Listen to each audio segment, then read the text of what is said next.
एक मिनट फिर से बोलते हैं। स एव प्रथमं देवः एव प्रथमं देवं कौमारं सर्गमाश्रितः कौमारं सर्गमाश्रितः चचार दुश्चरं ब्रह्मा चचार दुश्चरं ब्रह्मा ब्रह्मचर्यम् अखण्डितम् ब्रह्मचर्यम् अखण्डितम् स एव प्रथमं देवः एवं प्रथमं देवः कौमारं सर्गमाश्रितः कौमारं सर्गमाश्रितः चचार दुश्चरं ब्रह्मा चचार दुश्चरं ब्रह्मा ब्रह्मचर्यम् अखण्डितम्। ब्रह्मचर्यम् अखण्डितम्।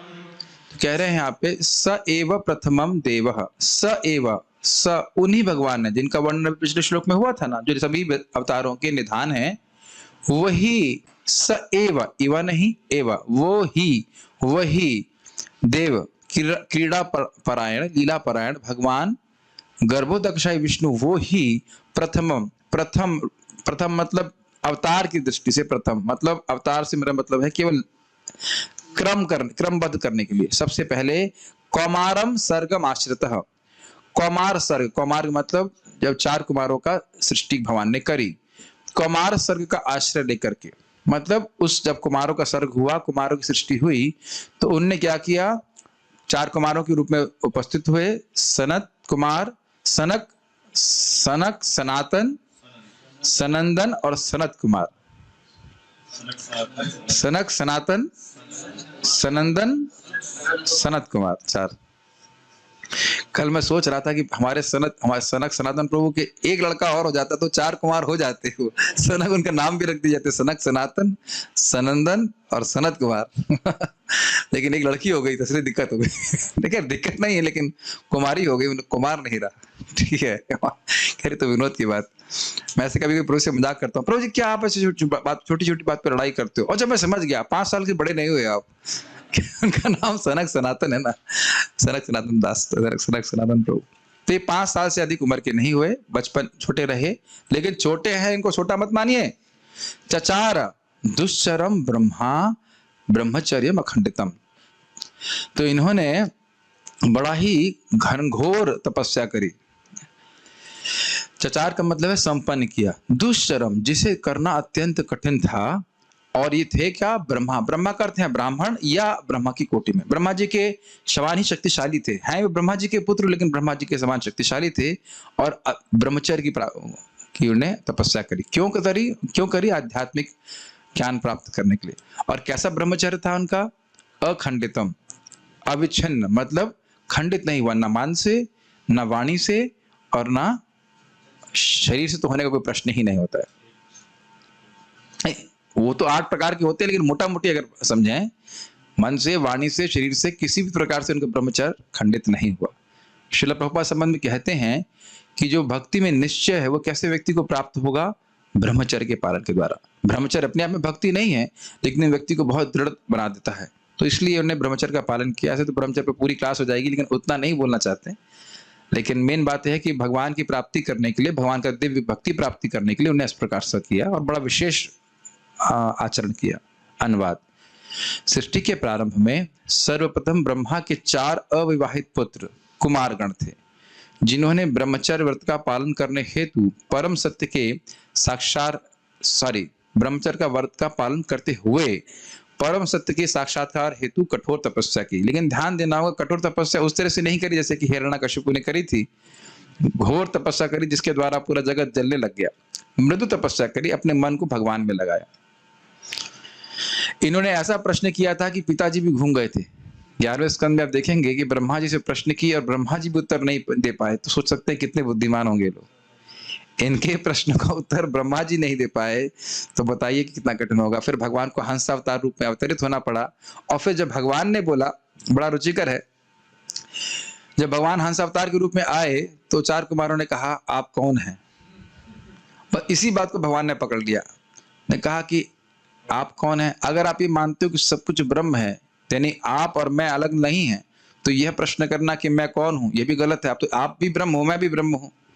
और यदि आप कहते हैं कि मेरा शरीर भौतिक, तो अगर आप ऐसा सोचते हो कि मेरा शरीर भौतिक तत्वों से बना है, 5 महाभूत से, पृथ्वी जल वायु अग्नि आकाश, तो आपको कहना चाहिए आप 5 कौन हैं? तो लेकिन आप पूछ रहे हैं आप कौन हैं, तो लगता है कि आपको प्रश्न करना नहीं आता। तो ऐसे भगवान थोड़ा विनोद कर रहे थे उनसे। फिर वो पूछते हैं भगवान से कि प्रश्न ये है कि लगातार इंद्रिय विषय इंद्रियों में जाते हैं और इंद्रियां इंद्रिय विषय में जाते हैं, कैसे अलग किया जाता है? भगवान उत्तर देते हैं कुछ जरूरत नहीं अलग करने की, आप अपने मन को मुझ में लगाइए। ये बात वही बात भगवान जो कृष्ण कह रहे हैं, मन मना भव मद भक्तो। कितना आसानी से उत्तर दे दिया ना, और ब्रह्मा जी भी उसका उत्तर नहीं दे पाए। खैर एक छोटे से हमको लीला बता रहे हैं, पहले हम इनके बारे में पढ़ लेंगे, फिर कुछ लीलाएं मुझे स्मरण होंगी उनको मैं आपको बताऊंगा। लिंक है क्या, अब कुमारों से प्रारंभ करके अवतारों का वर्णन आरंभ किया जा रहा है। जब बोला गया एतान नाना अवतार नाम, जितने भी अवतार हैं उनके स्रोत गर्भोदक विष्णु हैं, तो प्रश्न हो जाएगा कि वो अवतार कौन से हैं, तो इसलिए उनका वर्णन हो रहा है। और आपने सुना भी था प्रश्न था अवतार कथा शुभा, अवतारों की शुभ कथा को बताइए, तो उसका वर्णन हो रहा है। पद्मनाभ, पद्मनाभ का अर्थ है जिनकी नाभि कमल से, नाभि से कमल की उत्पत्ति हुई और उस पर ब्रह्मा जी की जन्म हुआ। पद्मनाभ गर्भोदकाशायी, जो देवताओं की सृष्टि करते हैं और अपने अंश के अंश ब्रह्मा जी के द्वारा अन्यों की सृष्टि करते हैं, वे ब्राह्मणों के रूप में अवतार लिए और ब्रह्मचारी व्रत का पालन किए। ये फोटो दिख रही है आप लोगों को, ये एक रिप्रेजेंटेटिव फोटो है। और ये कपड़े क्यों नहीं पहने, ब्रह्मचारी तो हैं तो कपड़े क्यों नहीं पहने हुए? क्योंकि ये 5 साल के हैं। क्या ये 5 साल के हैं? ये 5 साल के नहीं हैं, ब्रह्मा जी की शुरुआत से ही हैं। लेकिन समझना क्या होगा, ये 5 साल से बड़े क्यों नहीं हुए? क्योंकि वो जानते थे कि जब तुम्हारी उम्र बढ़ेगी तो काम वासना का मतलब आवेग आ जाता है, तो अपनी योग बल से बड़े ही नहीं हुए। लेकिन ज्ञान में बहुत बड़े हैं, बहुत बड़े हैं। मान लीजिए अगर वैसे मान लीजिए किसी क्लास में आके बैठ जाएं तो कहेंगे अरे बच्चे लोग कहाँ से आ गए क्लास में। और ये लोग मतलब अपने कपड़े क्यों नहीं पहन के आए, ऐसा करके ये भ्रम हो सकता है। जय विजय को इस प्रकार का भ्रम हो गया कि छोटे बच्चे बिना कपड़े पहन के वैकुंठ में कैसे आ गए। तीसरे स्कंद में ऐसा हुआ था। लेकिन ज्ञान में बहुत श्रेष्ठ है। अब आगे जाकर के अगर हम लोग जिंदा रहे तब तक, दशम स्कंद तक, उम्मीद है 10 पॉइंट जो है ना वेद स्तुति, वहां पे इस प्रकार की बातें चल रही हैं, इनकी इस प्रकार की चर्चा चल रही होती है और वो बातें करते हैं वहां पे। तो उनमें से एक बोलना शुरू करते हैं और ध्यान देना होगा कि वो था ब्रह्म सत्र। इनमें से कोई व्यक्ति कोई भी उपदेश दे सकता था, तो उनमें से एक को सेलेक्ट करते हैं, चारों कुमारों में से एक को, और फिर वो बोलना शुरू करते हैं, ब्रह्म का व्याख्यान करते हैं इत्यादि। तो इतने छोटे बच्चे तो लगेगा नहीं कि ब्रह्म का व्याख्यान कर सकते हैं, लेकिन वो इस प्रकार से है। अर्थ यह है कि उन्होंने अपने आचरण से ब्रह्मचर्य की शिक्षा संपूर्ण विश्व को प्रदान करी। यह प्रथम द्वितीय आदि केवल अवतारों के निर्देश मात्र के लिए है और ये अवतारों के अवतरण के सटीक क्रम को सूचित नहीं करता है। ये समझ में आ रहा है ना आपको?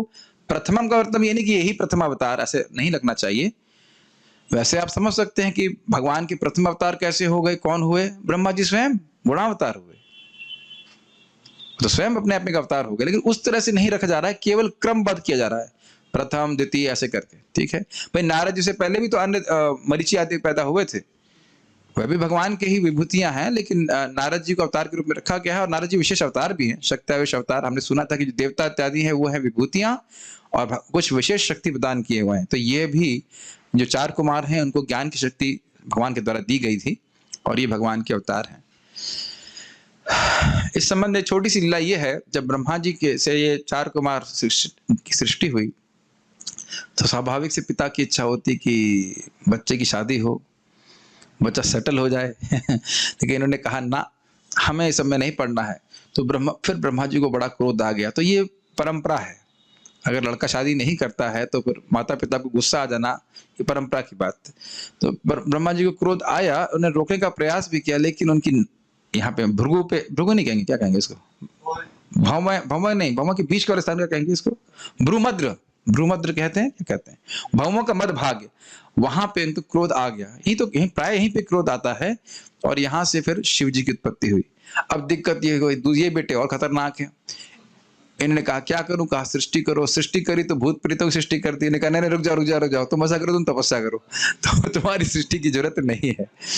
तो शिव जी की सृष्टि थोड़ी सी है दिक्कत वाली थी।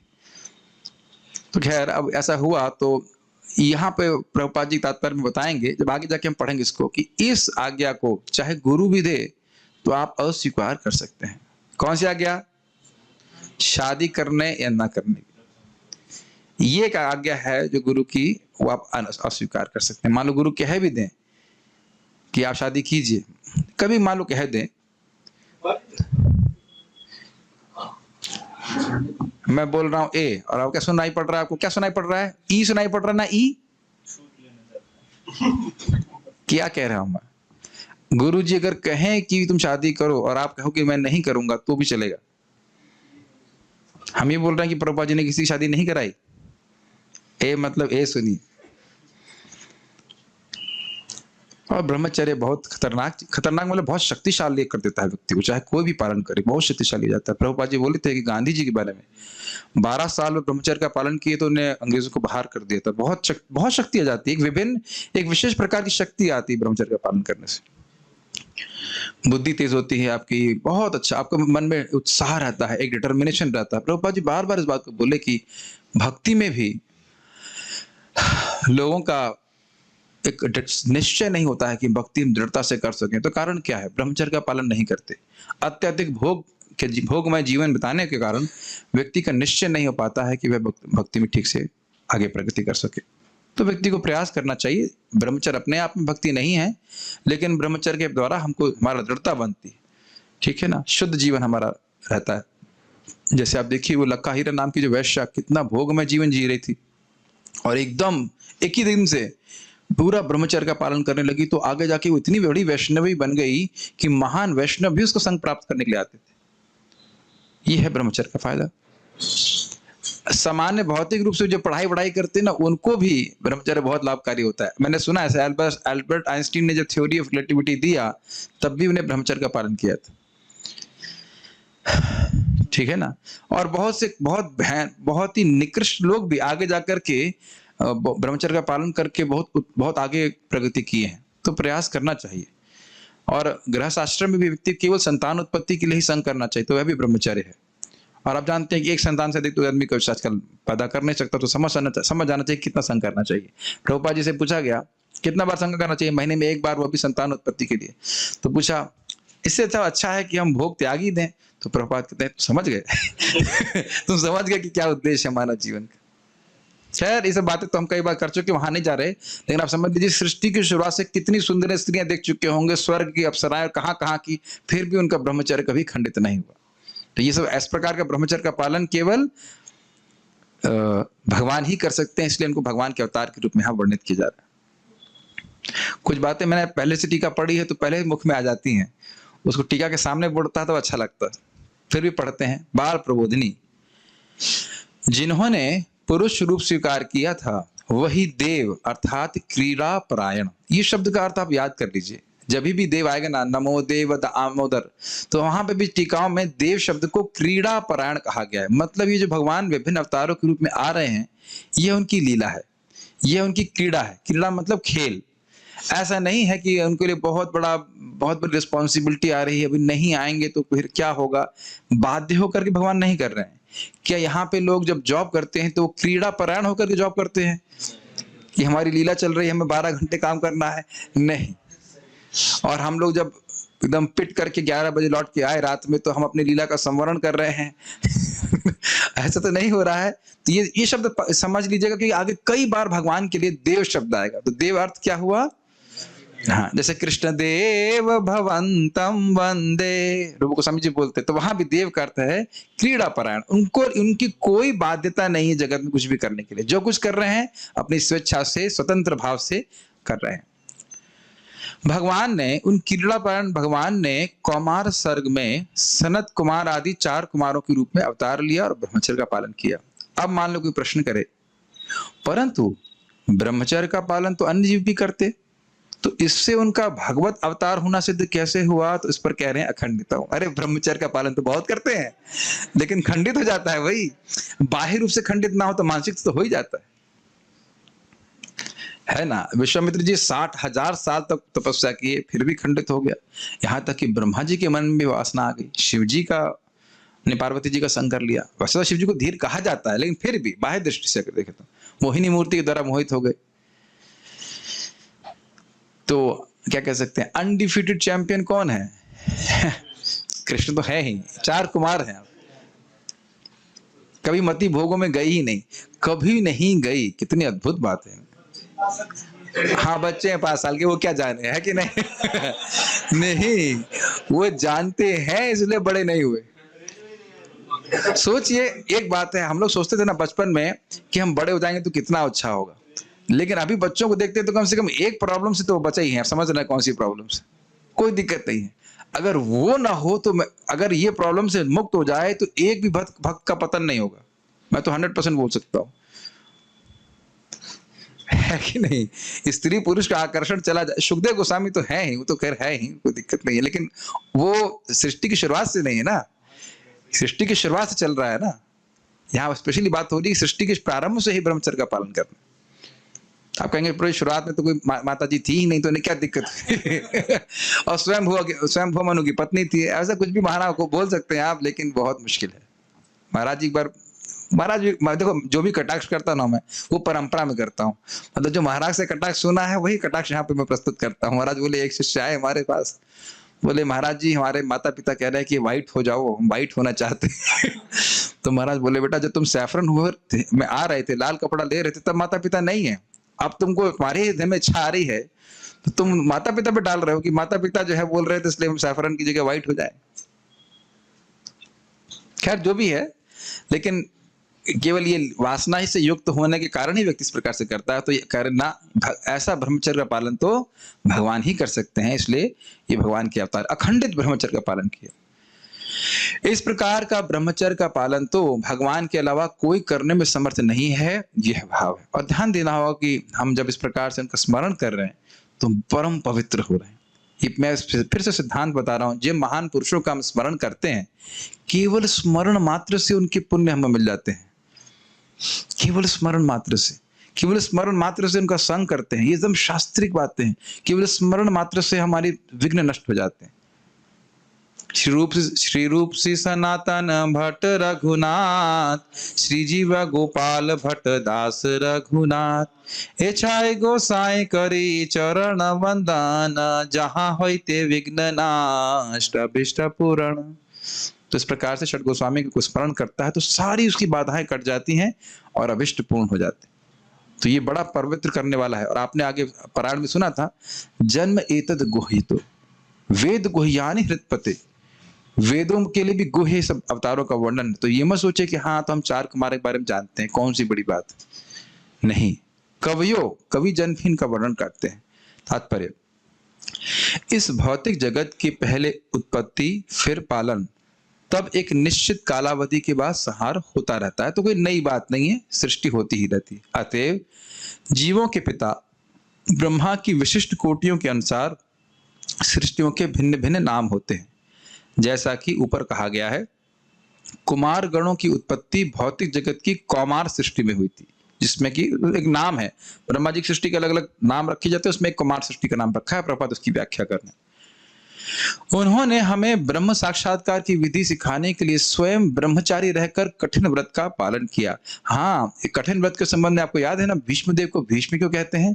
जब उनके पिताजी शादी करना चाहते थे, शांतनु महाराज शादी करना चाहते थे सत्यवती से, मत्स्यगंधा का नाम जो पहले था, तो उनके पिता ने कहा कि अरे आप अपनी लड़की को मैं आपको कैसे दे सकता हूं, क्यों नहीं दे सकते? तो कह रहे हैं कि आपके लड़के के बच्चे, आपका लड़का उत्तराधिकारी होगा। भीष्म तो बड़े थे ना, गंगा जी के पुत्र थे, तो मेरे बेटी के बच्चे तो कभी ही राज्य को प्राप्त नहीं करेंगे, वो दास ही बने रहेंगे। तो क्या, तो फिर भीष्मदेव ने कहा कि नहीं, मैं राज्य स्वीकार नहीं करूंगा। तो उन्होंने कहा ठीक है, आप नहीं करोगे, लेकिन आपके बच्चे तो ना मानेंगे, वो लोग झगड़ा करेंगे। तो कहते हैं ठीक है, फिर मैं शादी ही नहीं करूंगा। तो जैसे उन्हें बोला कि शादी नहीं करूंगा, तो सारे देवताओं ने बोला भीष्म भीष्म भीष्म। और इसी अखंडित ब्रह्मचर्य के कारण इतने शक्तिशाली हो गए थे, कोई इनको नहीं हरा सकता था। ये बहुत शक्तिशाली भाव है। आजकल तो ब्रह्मचर्य की स्पेलिंग भी नहीं जानते लोग, पूछते हैं ब्रह्मचर्य क्या होता है प्रभु जी। अब उसमें ज्यादा प्रवेश करने का मन नहीं कर रहा, व्याख्या करने की इच्छा हो रही है, लेकिन मैं रोक रहा हूं।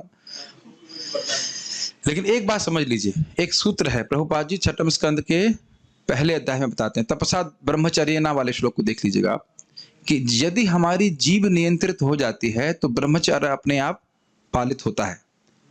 ये बात फिर से रिपीट कर रहा हूं, अगर जीव नियंत्रित है तो अपने आप हम ब्रह्मचर्य का पालन करने जाएंगे। अभी ये क्या हिसाब किताब है?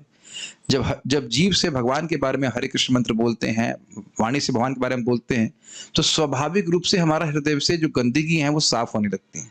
तो ब्रह्मचर्य का पालन करने में ये तो कठिनाई है। और भगवान का प्रसाद ग्रहण करते हैं तो इंद्रियां वैसे भी शुद्ध होती हैं। तो जीव से देखें कि क्या बाहर निकल रहा है और क्या अंदर जा रहा है। अगर ये कृष्ण संबंधित है तो ब्रह्मचर्य का पालन अपने आप होने लग जाएगा। प्रभुपाद इस बात को बोलते हैं, केवल नियमित भोग का जीवन तो छोड़ दीजिए, वह भोगों से बिल्कुल विरक्त हो जाते हैं भक्त। जैसे देवी शक्ति माता जी 19 साल की उम्र में कृष्ण भावना में आई, उनकी शादी हो गई थी और उन्होंने संतान उत्पत्ति का प्रयास किया ही नहीं 12 साल तक।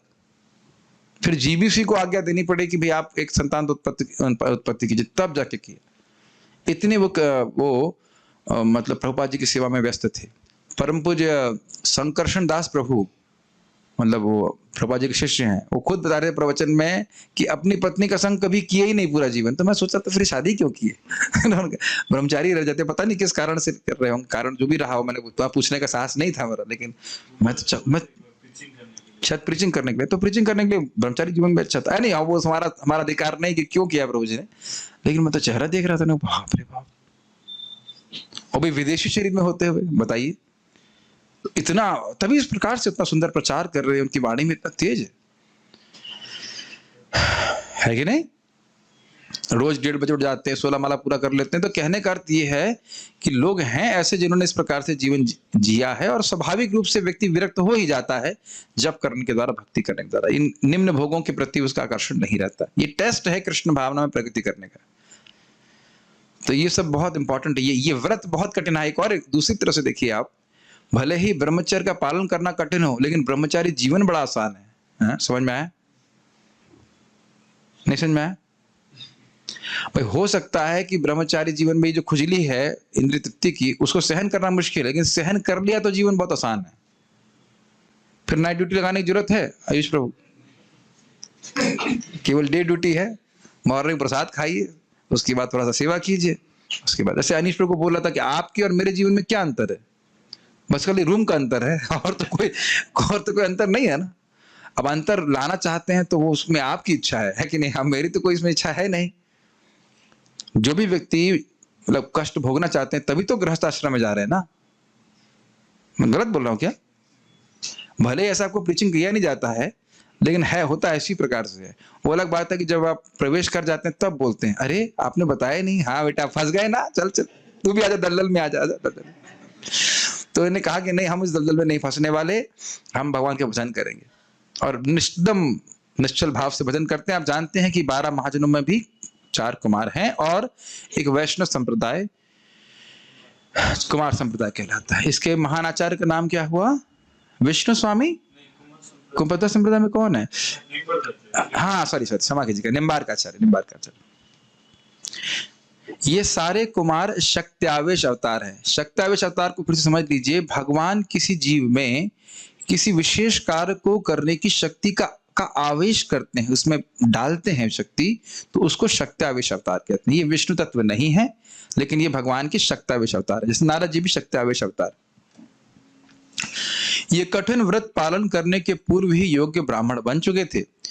इसी उदाहरण से यह सुझाव प्राप्त होता है कि मनुष्य को केवल जन्म से नहीं अपितु गुण से ब्राह्मण की योग्यताएं प्राप्त करनी चाहिए, तभी वह ब्रह्म साक्षात्कार की प्रक्रिया में अपने को लगाए। बड़ी सुंदर बात है। आदि श्रील प्रभुपाद जी का मैं प्रवचन सुन रहा था, तो कह रहे थे कि जैसे मान लीजिए मैंने IIT कानपुर से बीटेक किया है, तो क्या मैं 8वीं बिना पढ़े बीटेक कर सकता हूँ? मान लीजिए पूछे कि भाई क्या आपने 8वीं पास की है? नहीं। 9वीं नहीं। 10वीं नहीं। 10वीं में 10 बार फेल हूं, तो क्या फिर भी मुझे बीटेक करने दिया जाएगा? 12वीं का सर्टिफिकेट देखा जाता है कि नहीं? पहले देखा जाता है, फिर आगे आप बात कीजिए कि आप एंट्रेंस में भी बैठ सकते हैं कि नहीं। IIT के एंट्रेंस में बैठने के लिए, मैं तो भूल गया कितनी योग्यता होती है, लेकिन एंट्रेंस में बैठने के लिए भी 12वीं पास होना जरूरी है। ऐसा कुछ है ना? तो ये भी याद नहीं कि क्या सर्टिफिकेट जमा किए थे, लेकिन ऐसा कुछ धूमिल सी याद है कि 12वीं पास होना जरूरी है। तो इसीलिए ऐसा नहीं कि हम मुंह में सुरती खा रहे हैं और हाथ में श्रुति लेके पढ़ रहे हैं। प्रभुपाद इस बात को बोलते हैं, वेद पढ़ने के लिए व्यक्ति को सत्वगुण में होना चाहिए। इस प्रकार से जैसे हम लोग को ये जो दीक्षा प्राप्त होती है, ये भी उम्मीद जो गायत्री मंत्र करते हैं, इसके लिए भी आवश्यक है कि सत्वगुण में कम से कम हो। ये नहीं कि उठा और स्नान भी नहीं किया, 2 बार स्नान करना पड़ेगा। अगर वो मुंह बना रहा है तो फिर वह ब्राह्मण दीक्षा के योग्य नहीं है। समझ रहे ना मेरी बात? तो गायत्री मंत्र इत्यादि करने के लिए मैं अपने मन से नहीं बोल रहा हूं। प्रथम 1.1.1 में प्रभुपाद जी कहते हैं पहले व्यक्ति सात्विक योग्यता रखे, उसके बाद वह गायत्री मंत्र उच्चारण करेगा तो भगवान की गुह्यता में प्रवेश करने के अधिकारी बनेगा। जैसे हमारे बाबा जी करते थे गायत्री मंत्र और खूब मोटक क्या कहते हैं, पटक पटक करके प्याज और लहसुन खाते थे। ये कैसा गायत्री मंत्र जप कर रहे हो? और उनकी गलती नहीं है। हमारे ग्रैंडफादर पितामह ब्रह्मा नहीं ठीक। और ये उनकी गलती नहीं है, उनके गुरुजी भी कोई बताया नहीं कि बेटा तुम गायत्री कर रहे हो तो प्याज लहसुन नहीं खा सकते। गलती वस्तुतः चेलों की नहीं है। जैसे आज महाराज बता रहे थे ना, लोग अज्ञान में हैं, उनकी उतनी गलती नहीं। वो हिरण्यकशिपु नहीं है, गलती हमारे दादाजी की नहीं थी। उनको कोई बताया ही नहीं गया कि आप गायत्री कर रहे हो तो आपको कम से कम प्याज लहसुन नहीं खाना चाहिए। तो खैर हम बात कर रहे थे सिंपल कि योग्य होना चाहिए, तब व्यक्ति ब्रह्म साक्षात्कार की भी प्रक्रिया में लग पाएगा। और वो पहले से ही लगे हुए थे, इस प्रकार से महान थे। अब हम दूसरे यहाँ हाँ और कुछ बताना चाह रहा था 4 कुमारों के बारे में। ब्रह्मा जी की लीला हमने बता दी, हंस अवतार के बारे में बता दिया। और कुछ आपको लीला याद आ रही है? और हाँ, आप जानते ही हैं कि यही 4 कुमार भगवान विष्णु का दर्शन करने के लिए वैकुंठ तक चले गए थे। तक इसलिए बोल रहा हूँ कि वैकुंठ में प्रवेश का अधिकार नहीं मिला उनको। और फिर वहां जब वो 6 गेट पार कर लेते हैं, 7वें गेट पे जय विजय उनको रोक देते हैं, तो उनको शाप दे देते हैं, जिस कारण से वह हिरणाक्ष और हिरण्यकश्यप के रूप में इस जगत में आते हैं। तो ये सब लीलाएं हैं। अब आगे जैसे हम लोग पढ़ते जाएंगे तो वहां इसको डिटेल में हम पढ़ेंगे। और हाँ, भागवत में भी हम 4थे स्कंद में 4 कुमारों के द्वारा पृथु महाराज को उपदेश देते हैं। वो सुनेंगे, बहुत सुंदर उपदेश। तो वहां जब हम उसकी व्याख्या होगी तो बढ़ेंगे। इस प्रकार से इनके उपदेश भी हमको श्रीमद् भागवत में प्राप्त होता है। और कहीं पे नहीं, मैं महाराज को नवयोगेंद्र बताए थे। ठीक है, ओके। अभी हम लोग शुकर भगवान मतलब वराह भगवान के बारे में श्रवण करेंगे। मेरे पीछे बोलिएगा। द्वितीयं तु भवायस्य रसातल गतां महीं रसातलं गतां महीम् उद्धरिष्यन् उपादत्त यज्ञेशः सौकरं वपुः। यज्ञेशः सौकरं वपुः। अनुवाद: समस्त यज्ञों के परम भोक्ता ने सूकर का अवतार, द्वितीय अवतार स्वीकार किया और पृथ्वी के कल्याण हेतु उसे ब्रह्मांड के रसातल क्षेत्र से ऊपर उठाया। द्वितीय का अर्थ द्वितीय नहीं है केवल दूसरा अवतार जो बता रहे उसकी नंबरिंग की गई है। जैसे मान लीजिए यहाँ भक्तों को नंबर किया जाए, नंबर 1 ऑब्वियसली मैं हूँ, मेरा कौन हो सकता है नंबर 1 शुभ कृष्णदास, दूसरे हो गए रघुपति प्रभु। तो अब दूसरे हो गए रघुपति प्रभु, तो रघुपति प्रभु की उम्र मुझसे कम है, ज्यादा है। तो पहला रख दिया गया मुझको शुभ कृष्ण दास, उसके बाद दूसरे नंबर पे रघुपति प्रभु को रख दिया गया। तो उसका अर्थ ये नहीं कि मैं रघुपति प्रभु के पहले इस धरती पे आया था। केवल नंबरिंग के लिए कहा जा रहा है, इसलिए इसको ध्यान में रखेंगे आप लोग। द्वितीयम तु, लेकिन दूसरे तो भवाय अस्य, अस्य मतलब इस पृथ्वी के, भवाय अर्थात कल्याण के लिए। संधि दिख पा रही है आपको? भवाय अस्य, भवायस्य। इतनी संस्कृत पढ़े हैं आप लोग? नहीं तो सब खाली इंजीनियरिंग ही करते रहे। भवाय अस्य, अस्य मतलब इस पृथ्वी के कल्याण के लिए। तो क्या कल्याण होना चाहिए था? रसातलगताम महीम, और हो गया अर्थ हो गया पृथ्वी। तो पृथ्वी रसातल में चली गई थी। आप जानते हैं क्यों चली गई थी? क्योंकि हिरणाक्ष ने बहुत सोने का खनन किया था। अगर मैं, हाँ यही बात हुई थी। तो प्रभुपाद जी वहां तात्पर्य में कहते हैं जो इतना भी खनन चल रहा है, तेल का तेल निकाला जा रहा है टनों टन, हो सकता है कि पृथ्वी डिसबैलेंस हो जाए और फिर नीचे गिर जाए। अब फिर क्या होगा भगवान जाने क्या होगा लेकिन प्रभुपाद साहब बोलते हैं तो खूब सोने का खनन किया तो पृथ्वी डिसबैलेंस होकर के नीचे गिर पड़े। और एक जगह ऐसा भी कहा जाता है कि हिरणाक्ष चोरी करके पृथ्वी को लेके गया। और जब भगवान, अभी दिखाएंगे फोटो, जब लेके जा रहे थे भगवान, तो कहता है ए हमारी पृथ्वी को कहां लेके जा रहे हो? ट्रेडिशनल गुंडा, गुंडा ऐसे ही करेंगे, गुंडा ऐसे करेंगे, जमीन उनकी नहीं होगी, जमीन गबच लेंगे, फिर कोई वापस मांगने आएगा, भाई मेरी जमीन है, तो कहते तुम्हारी जमीन कहाँ है, तो मेरी जमीन है। तो सारे गुंडे जो है परंपरा से हिरणाक्ष के परंपरा में ही आ रहे हैं, जितने भी लैंड माफिया हैं, समझ रहे हैं। तो भगवान ने उद्धार किया, उद्धरिशन उपादत्ता, उपादत्ता का प्रपाद ने क्या अनुवाद किया है, स्थापित किया। उद्धरिशन उठाया, रसातल से उठाया और अपनी उसकी कक्षा में, पृथ्वी की कक्षा में उसको स्थापित कर दिया। किसने किया, कह रहे यज्ञेशः, जो यज्ञ के ईश्वर हैं। सौकरम वपुः, वपु कैसा है, सूकर रूप है, वराह रूप है। और कैसा वराह मतलब हो गया, जिसकी सींग होता है, जो जंगली वराह होता है, जंगली सुअर होता है, उसकी सींग होता है। हमने ऐसा सुना, देखा तो कभी नहीं है, लेकिन ऐसा होता है। तो उस सींग के द्वारा भगवान ने उठाया। और आप सूकर भी पता है क्यों कहते हैं, सु करोति इति सूकर, ये सूकर शब्द की व्युत्पत्ति है। तो अब देखिए, भगवान जानते हैं कि पृथ्वी कहाँ है, लेकिन जैसे सुअर कीचड़ में घुस के ढूंढता है, ऐसे सू करके भगवान ढूंढ रहे थे पृथ्वी कहाँ गई, पृथ्वी कहाँ गई। अब आप बताइए कि क्या ये भगवान की लीला परायणता नहीं है? उनको पता है कि पृथ्वी कहाँ है, कौन लेके गया है, लेकिन ढूंढ रहे हैं, ढूंढ रहे हैं, ढूंढ रहे हैं। सब कुछ भगवान जानते हैं। और प्रकट भी कैसे हुए थे आप जानते हैं। एक भगवान ब्रह्मा जी के सर्ग में, ब्रह्मा जी के दिन में, वो इनके नाक से कुछ निकला। ये सोच रहे थे, हाँ हुआ ये कि स्वयंभुव मनु और शतरूपा को ब्रह्मा जी ने उत्पन्न किया। तो उन्होंने कहा कि आपने कहा कि सृष्टि का रूलिंग करे कहाँ, फ्लैट तो दीजिए, रहे कहाँ पे। तो ब्रह्मा जी ने देखा कि अरे पृथ्वी तो गिर गई है रसातल। तो सोच रहे थे कि कैसे उद्धार होगा। इतने में ही उनकी श्वास से जो छींक सी आई और फिर एक छोटा सा पिंड कह लीजिए बाहर आया वराहदेव के रूप में। फिर वो बड़ा होते चले गए, बड़ा होते चले गए, बड़े होते चले गए और फिर वराहदेव के रूप में आ गए। और इससे पहले कि वो गर्भ सागर में कूदते, गर्भ का सर में कूदे कि कूद के बाहर निकले थे, भूल रहा हूँ थोड़ा सा, कूदे और उसके बाहर निकलते हैं। और वो ऐसे ऐसे करते हैं। आपने देखा है सुअर भी गीला होगा तो उसके थोड़ा अपना शरीर को ऐसे हिलाता है तो छिड़कता है आसपास पानी। तो वो जो पानी भगवान के दिव्य शरीर से ऊपर के लोकों में जो ऋषि मुनि थे उनको लगा, तो वो अपने आप को कल्याण परम पवित्र माने। तो समझ लेना चाहिए कि भले ही सौकर वपु है, मतलब सूकर का रूप है, लेकिन तू शब्द को यहां जोड़ लीजिए, सौकर वपु यज्ञेश, लेकिन वो यज्ञेश है। आप ये मत सोचिए या कोई व्यक्ति ये ना सोचे कि ये तो सुअर है, ठीक है। जब वह पृथ्वी को लेके जा रहे थे तो वराहदेव कहता है, अरे चोर रुको, तुम हमारी पृथ्वी को लेके कहां जा रहे हो।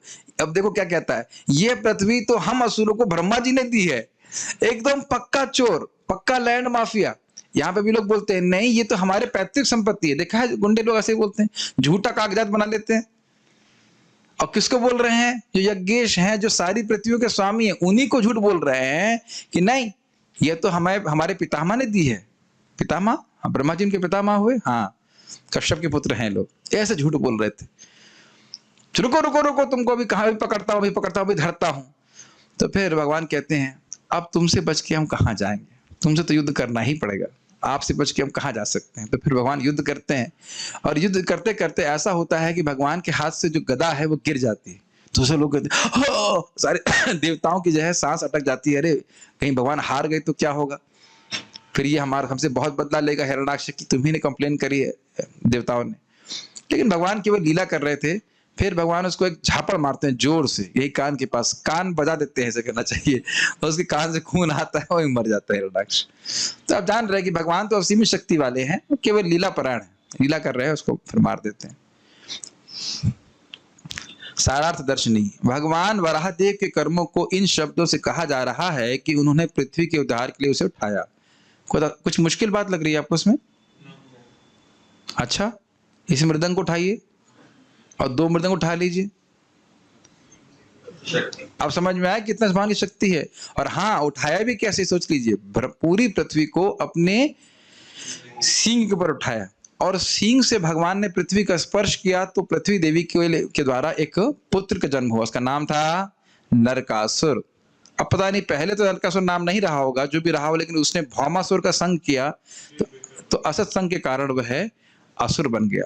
तो ये भी बहुत बड़ी शिक्षा प्राप्त है कि पृथ्वी जो भगवान की शक्ति है और भगवान का साक्षात बेटा भी असत संग के द्वारा असुर बन गया जिसको भगवान को स्वयं मारना पड़ा। ध्यान देने दीजिएगा। अब बहुत रोचक बात है, भगवान जब नरकासुर को मारने गए थे तो सत्यभामा को क्यों लेके गए थे? क्योंकि सत्यभामा की ही विस्तार है पृथ्वी देवी।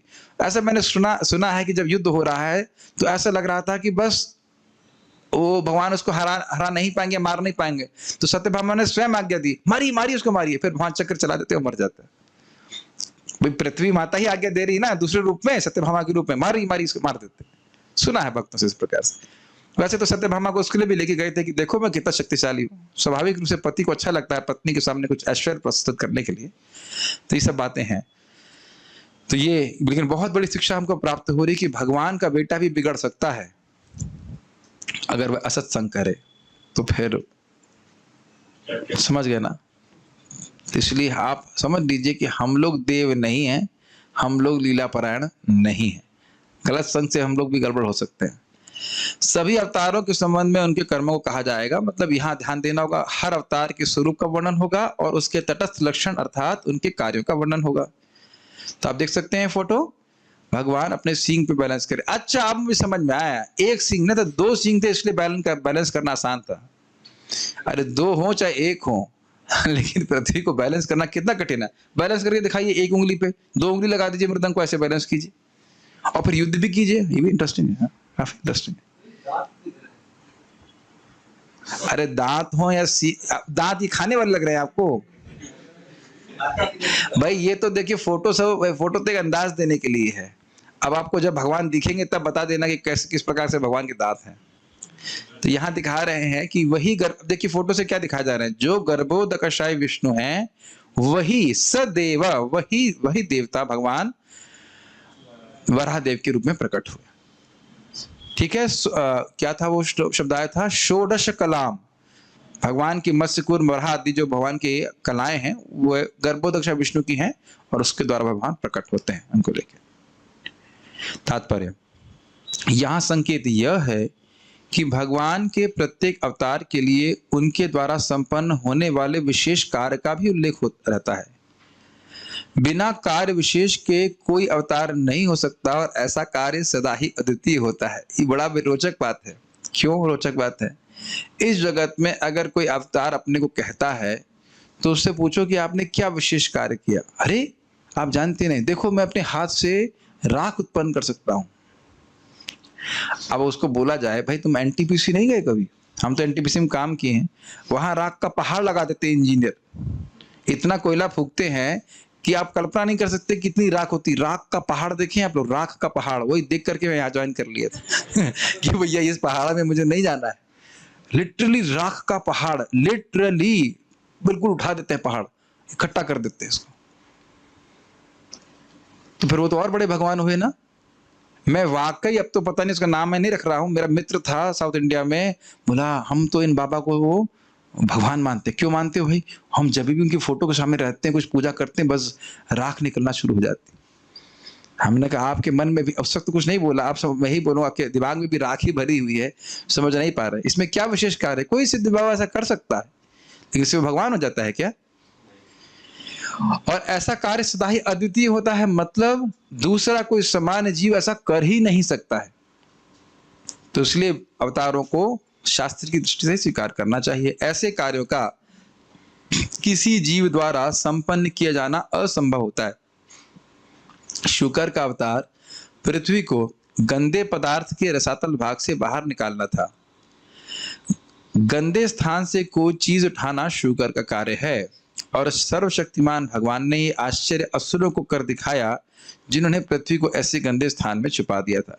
एक बात मेरे को समझ में नहीं आती है, जब हमने सुना कि गर्भ सागर में पृथ्वी गिर गई थी तो वह तो गंदा स्थान नहीं है, तो वो मुझे समझ में नहीं आता कि किस कहाँ। और 2 बातें भी हो सकती है, एक ये है कि गर्भ सागर में पृथ्वी गिरी और एक ही कि रसातल में गिरी। रसातल गंदा स्थान नहीं मान सकते हैं, तो वहां पे गिर गई पृथ्वी और वहां से उठा के लेके आए भगवान। रसातल किधर होता है? देखिए आप जानते हैं कि 14 प्लैनेटरी सिस्टम है, तो 7 ऊपर वाले और 7 नीचे वाले। तो इसी प्रकार से तल वितल सुतल, ऐसे तलातल नीचे जाएंगे तो रसातल लास्ट का है एकदम नीचे में, तो वहां पे लेके चले गए थे। तो आप यहाँ पे एक और फोटो देख रहे हैं, यहाँ पे शुक्र भगवान का जय शुकर भगवान की जय, श्री शिवरादेव भगवान की जय। और आप ये भी देख रहे हैं यहाँ पे कि किस प्रकार से भगवान, अब याद आ गया, भगवान पृथ्वी को उठाए और गर्भ जल से बाहर आए हैं, तो स्वाभाविक सी बात है कि उनका दिव्य जो वपु है वो गीला है, तो उन्हें अपने थोड़ा शरीर को हिलाया इस प्रकार से। तो जितने देखिए ब्रह्मा जी भी हैं यहाँ पे, ब्रह्मा जी और अन्य देवताओं के ऊपर जब पानी गिरा तो वह उसको पाकर के पवित्र हो गए, अपने को पवित्र माना। और जहां तक मुझे स्मरण आ रहा है, वराहदेव के बाल रोमकूप से ही, सॉरी रोमकूप नहीं, रोमों से, रोम कहेंगे, रोम जो बाल होते हैं उससे ही कुशाग्रास की उत्पत्ति हुई थी। तो वो सबसे पवित्र चीज मानी जाती है, उसी में बैठ करके यज्ञ इत्यादि किए जाने से वो सफल होते हैं या लाभ होता है, हाँ ऐसा माना जाता है। तो ये सब बातें भगवान वराहदेव के संबंध में। भगवान के लिए कुछ भी असंभव नहीं है। यद्यपि उन्होंने शुकर की भूमिका निभाई, तो भी वे सदैव दिव्य स्थिति में रहते हुए भक्तों के द्वारा पूजित होते हैं। तो अब आप समझ पा रहे हैं, श्लोक को वापस देखिए। द्वितीयम तू मतलब लेकिन, है तो सौकर वपु लेकिन यज्ञेश। समझना है प्रभुपाद जी क्यों टीका कर रहे हैं तो वह सुअर के रूप में, लेकिन यज्ञेश, यज्ञ मतलब कोई भी पूजा का कार्य कुछ भी हो रहा है भगवान की प्रसन्नता के लिए, तो यज्ञ के ईश्वर हैं, उनकी पूजा भक्तों के द्वारा की जाती है, तो वह दिव्य स्थिति में है, तभी तो भगवान के भक्त पूजा कर रहे हैं उनकी। ठीक है, ओके। अब हम लोग तीसरे अवतार के बारे में पढ़ेंगे। क्या हमारे यहाँ के जो अवतार क्लास में आए हैं सब थक गए हैं या तीसरा अवतार सुन सकते हैं? ठीक है, यहाँ पे नारद जी का अवतार है। तृतीयम ऋषि सर्गम वै, तृतीयम ऋषि सर्गो वै, देवर्षित्वम उपेत्य सह, देवर्षित्वम् उपेत्य तंत्रम सात्वमाचष्ट, तंत्रं सात्वमाचेष्ट, तंत्रम सात्वतमाचष्टा, तंत्रं सात्वतमाचष्ट, नैष्कर्म्यम कर्मणाम यतः, नैष्कर्म्यं कर्मणा यतः। तृतीयम ऋषि सर्गम वे, तीसरे अवतार ऋषि सर्ग में हुए। वह मतलब निश्चय ही ये समझे कि वही भगवान हुए, कोई और नहीं। बार बार वही शब्द आ रहा है, वही भगवान। देवर्षित्वम उपेत्य सह मतलब वही भगवान देवर्षित्व को प्राप्त हुए, देवर्षि नारद के रूप में प्रकट हुए। देवर्षित्व का अर्थ हुआ देवर्षि होने का गुण, देवताओं में ऋषि होने का गुण। तो इस प्रकार से नारद जी प्रस्तुत हुए। कैसे प्रस्तुत हुए? ब्रह्मा जी के सबसे सुंदर विचारधारा के द्वारा, उनके हृदय से वह प्रकट हुए। मानस पुत्र हुए हैं, लेकिन उसमें भी विशेष रूप से उनके हृदय से नारद जी प्रकट हुए। और नारद जी के प्रकट होने के बाद उनको भगवान की भक्ति की शक्ति दी गई है, मतलब भक्ति प्रदान करने की शक्ति नारद जी को है। अपितु नारद जी ने बृहद भागवतामृत भाग 1 में एकदम अंत में भगवान कृष्ण से प्रार्थना करते हैं कि भगवान अनंत काल तक मैं आपकी कीर्ति का, आपकी भक्ति का प्रचार अनंत ब्रह्मांडों में करता रहूं। तो भगवान ने कहा ये तो बहुत मुश्किल बात है। ये कहा नहीं, इन्हें कहा तथास्तु। प्रभुपाद जी इसलिए कहते हैं the highest aspiration of a devotee is to become a preacher of Krishna consciousness, क्योंकि हमारे स्वामी को सबसे अधिक प्रिय सेवा है। देखिए ये मत सोचिएगा कि आप भगवान के धाम चले जाएंगे तो आपको दोबारा भौतिक जगत में प्रचारक के रूप में भगवान नहीं भेज सकते, पतन नहीं होगा, लेकिन प्रचारक के रूप में भेज सकते हैं और भेजते ही हैं कि नारद जी घूमते नहीं रहते हैं भौतिक जगत में, लेकिन हाँ उस बंधन में नहीं है जिस प्रकार से हम हैं। क्या अपने, पता नहीं आप लोग देख पा रहे हैं, क्या अपने जीवन को इस प्रकार से देख पा रहे हैं? आप बड़ा समझ पा रहे हैं मैं क्या कह रहा हूं? 100 से आगे जाइए, 200, 300, 400, 500, कभी तो उत्तम अधिकारी बनोगे, ये कनिष्ठ ही रहेंगे हम हमेशा। ये देख पा रहे हैं कुछ, या बस खाली इतने देख पा रहे हैं? 20 साल 30 साल देख पा रहे हैं? उसके आगे 100 के आगे 100 के आगे कैसे देखेंगे? चाहे अगला जन्म हो, चाहे अगला जन्म हो, चाहे अगला जन्म हो, अगर ऐसे देख लेंगे तो इस जन्म में कुछ ज्यादा विशेष करने के लिए नहीं होंगे। अजीब अजीब से लोग प्रश्न करते हैं। एक व्यक्ति ने मुझे व्हाट्सएप पे प्रश्न किया, माता जी थी, मैं डॉक्टर बनना चाहती हूँ, आप मुझे क्या बताएंगे? मैंने कहा पहली बात तो मैं डॉक्टर हूँ नहीं इंजीनियरिंग की है, और दूसरा आप मैंने उनको थोड़ा सा उत्साह देने के लिए सही प्रश्न को गलत व्यक्ति से कर रही हैं। मैंने ये नहीं कहा कि गलत प्रश्न आप सही व्यक्ति से कर रही हैं, बोलना तो ही चाह रहा था। साधुओं से पूछना कि डॉक्टर बनने का क्या मतलब, बस लोगों की संकीर्ण धारणा होती है यही मेरा जीवन है, छोटा सा ये कर लें वो। मुझे हंसी इस बात पे आती है, मान लो प्राय सोचते हैं कोई स्त्री सोचेगी शादी नहीं होगा तो क्या होगा, तो सोचना स्वाभाविक है। एक हमारे मित्र हैं, स्टूडेंट हैं, उनकी पत्नी 3 दिन में मर गई शादी के। उसने कभी सोचा था कि शादी के 3 दिन के बाद मर जाऊंगी? झूठ नहीं बोल रहा हूं, 3 दिन के अंदर मर गई। अब उसने सोचा नहीं कि मरने के बाद मैं कहाँ जाऊंगी, ये कोई नहीं सोच रहा है। नहीं ठीक है, करो शादी है, जो कुछ भी करो, लेकिन बड़ी संकीर्ण धारणा होती है। मैं खाली बोल रहा हूं कि इस प्रकार से हमको भी प्लेसमेंट ऑफर आ सकता है। क्या बातें कर रहे हैं, कुछ समझ नहीं आ रहा ना, कौन से प्लेसमेंट की बात कर रहे हैं आप? प्लेसमेंट इन द संकीर्तन army of Nityanand Prabhu. Preaching तो होता ही रहेगा ना, तो विचार करना चाहिए कि इस प्रकार से हम अभी तो कनिष्ठ हैं, कम से कम मध्यम तो आए, भक्तों से झगड़ा न करें और फिर आगे जाकर के हम उत्तम बने, रिवोल्यूशनरी प्रीचिंग कर सके। सबकी इच्छा होनी चाहिए।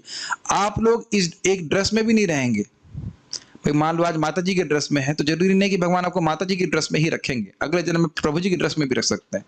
क्या प्रभु जी हम भगवान के धाम नहीं जाएंगे? अरे वहां जाने के बाद भी भगवान बेच सकते। तो आपने तो कहा था पतन नहीं होता है, तो पतन नहीं होता है इसका मतलब तो नहीं कि प्लेसमेंट नहीं होता है। प्रभुपाद जी आध्यात्मिक जगत से आए कि नहीं आए? हमारे सारे आचार्य गोलोक से आए, लेकिन वो बंधन में नहीं रहते। सब बातें समझ में आ रही होंगी। हम लोग चिंता में पड़ रहे होंगे, अरे हम तो सोच रहे थे कि सारी मेहनत यही करनी है, वैकुंठ में जाके आराम से हम सोएंगे। अरे भगवान वहां भी सेवा देंगे क्या? वैकुंठ के पार्षद घूमते ही रहते हैं ब्रह्मांडों में, कहीं उनके स्वामी के कोई नाम तो नहीं ले रहा है। मजाक में भी लेता है तो भी उसकी रक्षा करते हैं, मजाक में लेता है तो।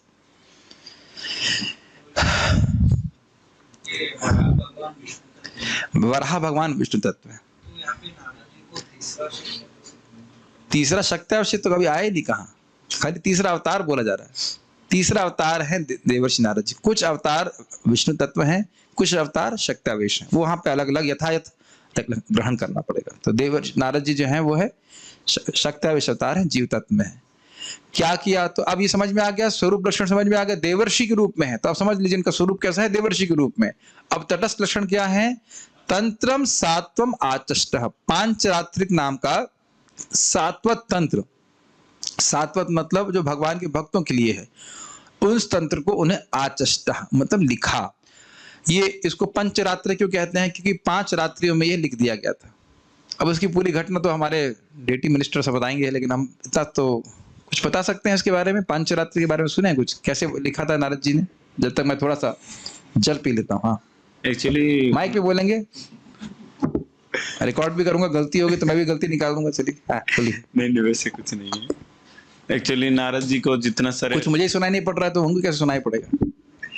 2 टाइम प्रसाद इसीलिए खिलाते हैं आपको। जोर से बोलो। नारद जी को जो संपूर्ण भगवान के बारे में, जो भगवान के सेवा पूजा के बारे में जो कुछ भी विधि पर मैंने ज्ञात हुआ भगवान से, हाँ। वो 5 रात्रि में ही कंप्लीट। हाँ, तो नारद जी को जो भी भगवान की भक्ति के बारे में पता चला था वह उन्हें 5 रात्रि में मतलब लिपिबद्ध कर दिया। सबसे मतलब डीटी वर्षन में सबसे ऑथेंटिक। हाँ, और भगवान की विग्रह की सेवा के लिए उसी को स्टैंडर्ड माना जाता है। उसीलिए 5 रात्रि की विधि के अनुसार हमको ब्राह्मण दीक्षा प्राप्त होती है। वैदिक विधि के अनुसार स्त्रियों को ब्राह्मण दीक्षा प्राप्त नहीं हो सकती है, लेकिन 5 रात्रि की विधि के अनुसार हो सकती है और होती भी है। उससे फायदा क्या हुआ? तो कह रहे हैं नैष्कर्म्यम कर्मणाम यतः। कर्मणाम मतलब जगत में हम कर्म करते हैं, लेकिन उसका निष्क्रमण कर दिया गया। निष्क्रमण समझ जानते हैं आप रघुपति प्रभु? हाँ, लेकिन डिसइंफेक्शन के सेंस में यूज करते हैं ना उसको। संक्रमण और निष्क्रमण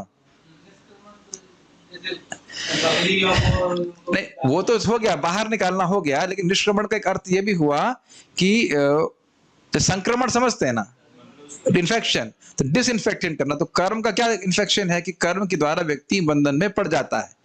तो कह रहे हैं नैष्कर्म्यम कर्मणाम यतः। तो कर्मों का नैष्कर्मता मतलब कर्म तो करो लेकिन बंधन में नहीं पड़ो, ये उसे सीखा। मतलब कर्म को भगवान के लिए करें तो उसके द्वारा हम बंधन में नहीं पड़ते। इससे यतः मतलब इस सात्वत तंत्र से ये शिक्षा उन्होंने दी। और बाकी डेटी वर्शिप के बारे में तो बताया है। भगवान की विग्रह की सेवा नहीं होगी तो भगवान के लिए कर्म कैसे करेंगे? स्वाभाविक सी बात। ओके। अनुवाद। ऋषियों के स्वर्ग में जब ऋषियों की सृष्टि हो रही थी, मरीचि आदित्य जब उनकी सृष्टि हो रही थी, तब नारद जी प्रकट हुए थे ब्रह्मा जी के द्वारा। ऋषियों के स्वर्ग में भगवान ने देवर्षि नारद के रूप में, जो देवताओं में महर्षि हैं, तीसरा शक्त्यावेश अवतार ग्रहण किया। उन्होंने उन वेदों का भाष्य संकलित किया जिनमें भक्ति मिलती है और जो निष्काम कर्म की प्रेरणा प्रदान करते हैं। अब मैं समझ गया कि प्रभु जी का डाउट ये था, आप ये सोच रहे हो कि क्या भगवान शुकर भगवान जो है वह भी शक्त्यावेश अवतार है, केवल थोड़ा ग्रहण कर लेना चाहिए। वो शक्त्यावेश अवतार नहीं है, प्रभुपाद बस बोल रहे हैं कि तीसरा अवतार है वो शक्त्यावेश अवतार है, बस। ठीक है, सारार्थ दर्शनी। ऋषियों में भगवान नारद जी के रूप में प्रकट होते हैं और पंचरात्र ग्रंथ की रचना करते हैं। इस ग्रंथ से यह सीखा जा सकता है कि भक्तिमय कर्मों के द्वारा व्यक्ति किस प्रकार से भवबंधन से मुक्त हो जाता है। तो कर्म तो करना नहीं बंद कर रहा है, लेकिन वो भगवान के लिए कर्म कैसे करे वह सीखता है। जैसे एक सिंपल सी बात है, फूल आप भगवान को अर्पित करते हो, ये प्लेट में अर्पित किया है ठीक है, लेकिन भोग लगाना कौन किसका आइडिया ये? भगवान को प्लेट में ऐसे तो करते हैं, आरती में तो अर्पित करते हैं, लेकिन भगवान के सामने प्लेट में फूल अर्पित करना क्या भाई? पांचरात्रि विधि क्या कहती है? चरणों में दे रहे हैं, ठीक है, तो फिर सही कह रहे हैं, कोई बात नहीं, घबराई मत, वहां स्वीकार कर लेते हैं, खा भी लेते हैं। वैसे बात ये भी सही है कि भगवान को फूल अर्पित किया जाता है तो भगवान कहते हैं अस्नामी बभी में खा लेता हूं, तो कोई बात नहीं, भगवान ने फूल खा लिया, लेकिन दिक्कत है भगवान कहेंगे मैंने तो खा लिया, अब तुम खाओ। तो कहेंगे नहीं सरकार, हम तो खा नहीं सकते। इधर दिक्कत हो जाएगी, कोई बात नहीं, कोई बात नहीं, बट इट्स वेरी गुड, बहुत अच्छे से आपने भगवान को अर्पित किया। तो भक्ति में कर्म, तो जैसे प्रभु जी नए फूल तोड़े, तो फूल तोड़ने का कर्म लगेगा कि नहीं लगेगा आपको? नित्या प्रभु, फूल तोड़ने की सजा मिलेगी कि नहीं मिलेगी आपको? हाँ ना, नहीं मिलेगी। क्यों? क्योंकि फूल वो भगवान के लिए तोड़ रहा है, और वही फूल अगर कोई व्यक्ति में प्रेमिका के लिए देगा तो वो अब क्या मिलेगा पता नहीं, वो तो यही बोलेगी यार इतना सस्ता फूल लेके आ गया, बाजार से अच्छा वाला फूल नहीं लेके आता। दो चार गाली देगा, गाली देगा, लेकिन वह बंधन में पड़ जाएगा, ठीक है कि नहीं? तो इसलिए प्रेमिका के लिए नहीं, अपने प्रेमी भगवान कृष्ण के लिए फूल लेके आने चाहिए, ठीक है, तो मुक्त हो जाता है व्यक्ति। तो जय हो श्री नारद जी, भगवान नारद जी की जय। तो नारद जी आप देख सकते हैं, बड़ा सुंदर फोटो रखा गया है यहाँ पे, अनंत ब्रह्मांडों में, अनंत ग्रहों में घूमते रहते हैं और प्रचार करते रहते हैं। छोटी सी लीला को बताएंगे। श्रील प्रभुपाद जी अमेरिका में कीर्तन कर रहे थे भक्तों के साथ, और प्रभुपाद जी हंसने लगे। तो भक्तों ने पूछा प्रभुपाद हंस क्यों रहे हैं? कह रहे हैं कि नारद जी और शिव जी इंग्लिश मैन बन करके आए थे और हंस रहे थे, वो देखे देखो मलेच्छ लोग भी हरे कृष्णा कीर्तन कर रहे हैं सरकार से। एक बार ऐसे ही प्रभुपाद जी कहीं लेक्चर देने के लिए, कोई नहीं आया, गए बड़े उत्साह से प्रभुपाद गए, और प्रभुपाद बड़े उत्साह से बोल रहे थे, कोई आया ही नहीं था वहां पे। तो भक्त लोग बड़े दुखी हुए, मैंने कहा कि अरे प्रभुपाद जी हमें क्षमा कर दीजिए, हम सही से व्यवस्था नहीं कर पाए, कोई नहीं आ पाया। तो प्रभुपाद जी ने कहा नहीं नहीं नहीं, आपने देखा नहीं वहां शिव जी बैठे थे, नारद जी बैठे थे, वो देखा नहीं आपने? अब आप समझ रहे हैं कि किस, हम समझ भी नहीं पा रहे हैं किन आचार्य के हम जो है संगत में है। और आप जानते हैं कि संगत का मतलब उनके आश्रय में है, और उनके तात्पर्य को पढ़ने का हमको मौका प्राप्त हो रहा है। प्रभुपाद जी इस संबंध में कहते हैं कि जैसे नारद जी को दक्ष प्रजापति का शाप मिला था कि कहीं भी आप 3 दिन से अधिक नहीं रह सकते, तो उसी तरह मुझे भी परंपरा में शाप मिला है। ऐसे तो पूरे विश्व भर में मैं जहां जहां चाहता हूं वहां मेरे लिए भक्तों, मेरे शिष्यों ने बहुत सुंदर घर बना लिए हैं, आश्रम मतलब रूम हाउस बना दिया, प्रभुपाद हाउस, लेकिन वहां मैं 3 दिन से अधिक नहीं रह पाता। और इस शाप को मैं चाहता हूं कि मेरे शिष्य भी स्वीकार करें। वैसे हमने अस्वीकार भी किया है और नहीं भी किया है, हम कभी भी एक दिन किसी एक शहर में नहीं रहते। क्या प्रभु जी आप क्लास में झूठ बोलते हो? आप रोज तो आप यहाँ पे क्लास देने जाते हो वृंदावन से, कहीं तो जाते नहीं। नहीं नहीं, देखिए मैं आपके शहर में पहुंच रहा हूँ कि नहीं, जूम के माध्यम से। मुझे यह आश्चर्य हो रहा है कि नारद जी के पास सारी दिव्य शक्तियां हैं, तो वह जूम का उपयोग क्यों नहीं करते? भाई मान लीजिए वह तपोलोक में कुछ कर रहे हैं तो वहां से जूम कर दे, यहीं हम लोग भागवत सुन रहे। भाई नारद जी से कोई मिलेंगे तो हम बोलेंगे भाई जूम का उपयोग आप भी कुछ कीजिए, तो इतना घूमना नहीं पड़ेगा, एक ही जगह बहुत बैठ के बहुत प्रीचिंग कर सकते हैं। लेकिन कहीं कहीं नारद जी बैठते भी हैं एक जगह। कहाँ पे? द्वारका में, द्वारका भुजगुप्तायाम, गोविंद भुजगुप्तायाम, द्वारका करके श्लोक है। तो भगवान के भुजाओं से रक्षित थी द्वारका, तो वहां भगवान को देखने के लिए क्या था श्लोक है वहां पे, दर्शन लालसा करके है, गोविंद दर्शन क्या है? कृष्ण दर्शन लालसा, कृष्ण की दर्शन की लालसा के लिए नारद जी बार बार आया करते थे। तो प्रश्न कोई कर सकता है कि भाई वहां दक्ष का शाप नहीं था, तो कहते ना वो तो भगवान का धाम है, वहां पे कोई इस प्रकार का शाप नहीं था, वह वहां पे रह के खूब रहते थे, भगवान के दर्शन करते थे। नारद जी किस प्रकार की लीला, नारद जी के बारे में थोड़ा अधिक कहेंगे हम, बड़े अच्छे हैं। और नारद जी से हमें प्रार्थना करना चाहिए किस प्रकार से वे पूरे विश्व में भक्ति का प्रचार कर रहे हैं, तो हम लोग इस प्रकार से करके प्रचार कर सकें। बहुत प्रिय हैं वह, और भगवान चैतन्य महाप्रभु की लीला में वह श्रीवास ठाकुर के रूप में अवतरित होते हैं। एक व्यक्ति पूछा मेरे को, जब नारद जी शाश्वत रूप से ब्रह्मचारी हैं, तो भगवान चैतन्य महाप्रभु की लीला में वो गृहस्थ कैसे बने? हमने कहा वो गृहस्थ, वो सामान्य गृहस्थ हैं कि वो नौकरी कर रहे हैं, सॉफ्टवेयर जॉब कर रहे हैं ना, क्या कर रहे हैं? वो नौकरी करने जाते नहीं थे। बड़ी सुंदर लीला है। महाप्रभु कहे, श्रीवास तुम तो गृहस्थ हो, तुम कुछ काम करने क्यों नहीं जाते?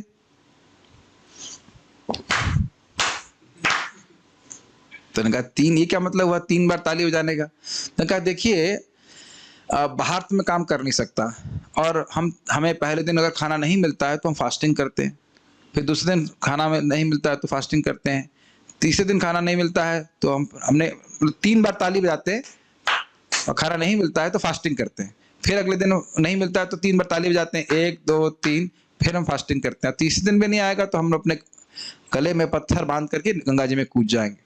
तो फिर वहां पे महाप्रभु कहते, श्रीवास तुम गंगा में कूदोगे? अरे ऐसा हो सकता है कि लक्ष्मी जी को भीख मांगनी पड़ लेंगे, तुम्हारे घर में कभी ये दारिद्रता नहीं आ सकती है। जानते नहीं योगक्षम वहां में हम लिखा है भगवद गीता में। तो इस प्रकार से नारद जी कहते थे, और वो अवतार थे, और उनके ही घर में महाप्रभु कीर्तन किया करते थे रात्रि में। कितनी देर तक? पूरी रात। मेरे गुरु महाराज बोल रहे थे संबंध में, भगवान महाप्रभु ने निमाय पंडित ने कहा, क्या तुम लोग रात्रि में टाइम वेस्ट करते हो, चलो हरे कृष्णा करते हैं। तो सभी भक्त बोले हरि बोल। लेकिन महाराज बोले आगे, अगर भगवान ने आपसे ऐसा कहा था होता तो आप हरि बोल नहीं कहते ना, कि रात में नहीं सो और हरे कृष्णा करो, और दिन में भी मत सो। भगवान कहेंगे एक होल्ड ऑन, ये कह रहे हैं भगवान कहेंगे तो, हाँ भगवान सामने हो तो कहेंगे तो नहीं। अच्छा समझ गया। और भगवत गीता नहीं, भगवत गीता बोलते हैं, भगवान तो सामने नहीं बोल रहे ना। देखिए हमारी रुचि होनी चाहिए, तब हम ऐसा कर पाएंगे, चाहे भगवान नहीं भी बोले तब भी। हाँ नींद नहीं आएगी। अच्छा ये सब कहने की बातें हैं। भगवान ने बोल के रखा है कि अगर मुझसे कुछ भी प्रीति है तो कृष्ण के अलावा कुछ मत बोलो, और कृष्ण कथा के अलावा कोई चर्चा मत करो। तो भगवान ने बोला हुआ है, शास्त्र का वचन भगवान का ही वचन है। अरे अपने बच्चों को आप फोन से बोलिए, सामने बोलिए, अगर ढीठ होंगे तो नहीं सुनेंगे ना।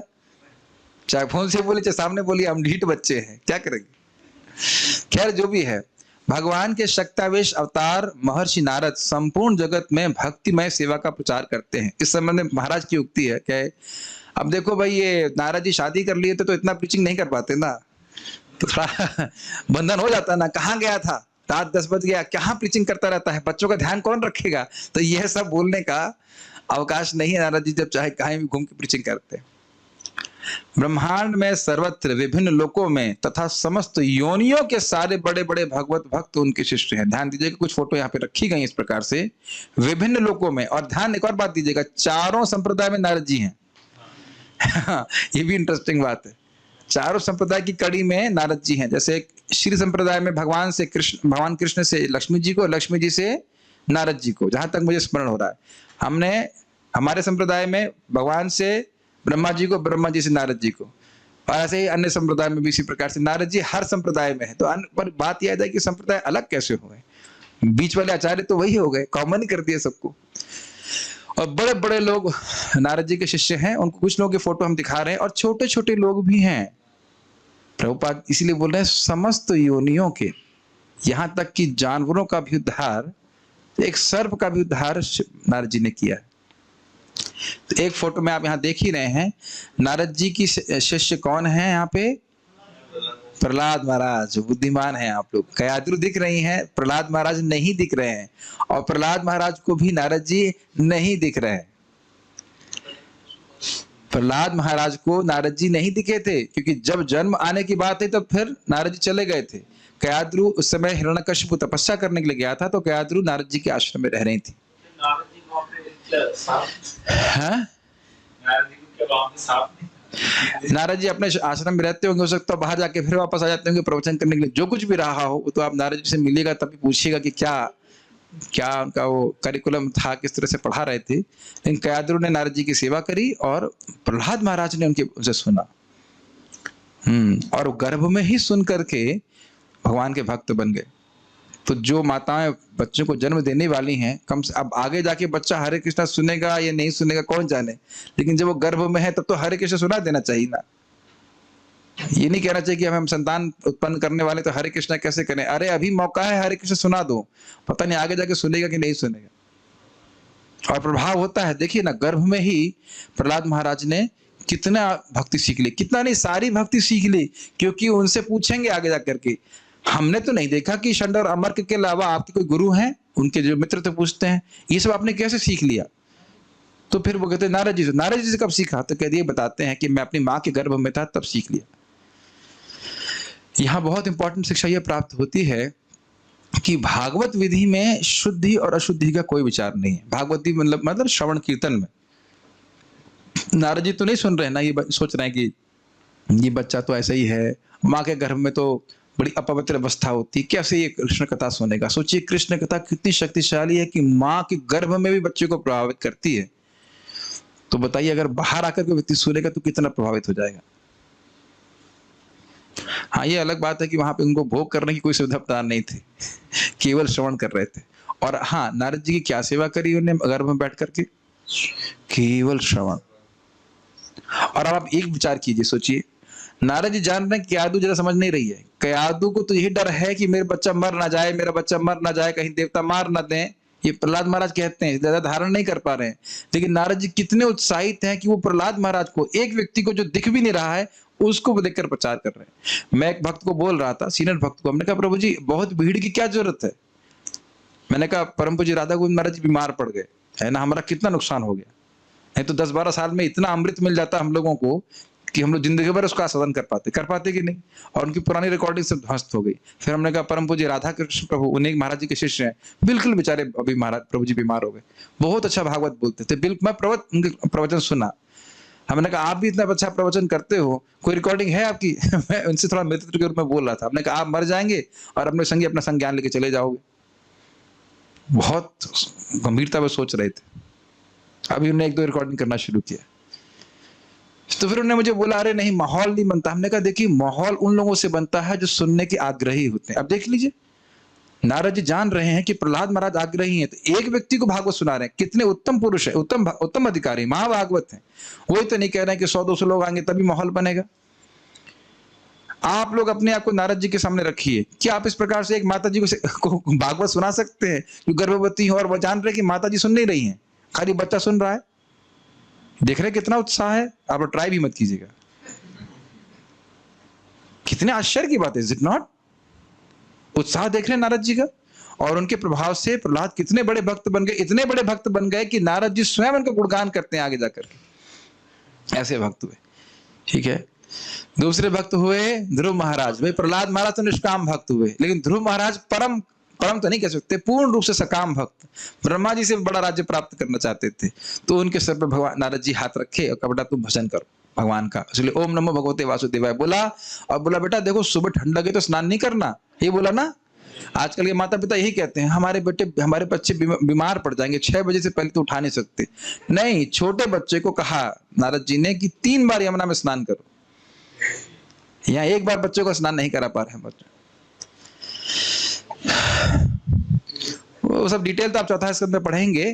तो ध्रुव महाराज भी भक्त हुए। ठीक है, शिष्य हुए नारद जी के, और उनकी कृपा से भगवान की प्राप्ति करी। इस संबंध में बहुत महत्वपूर्ण बात यह है कि ध्रुव महाराज की तपस्या तो थी, लेकिन नारद जी का संकल्प था कि ये बच्चा, इस बच्चे को भगवान मिलने चाहिए।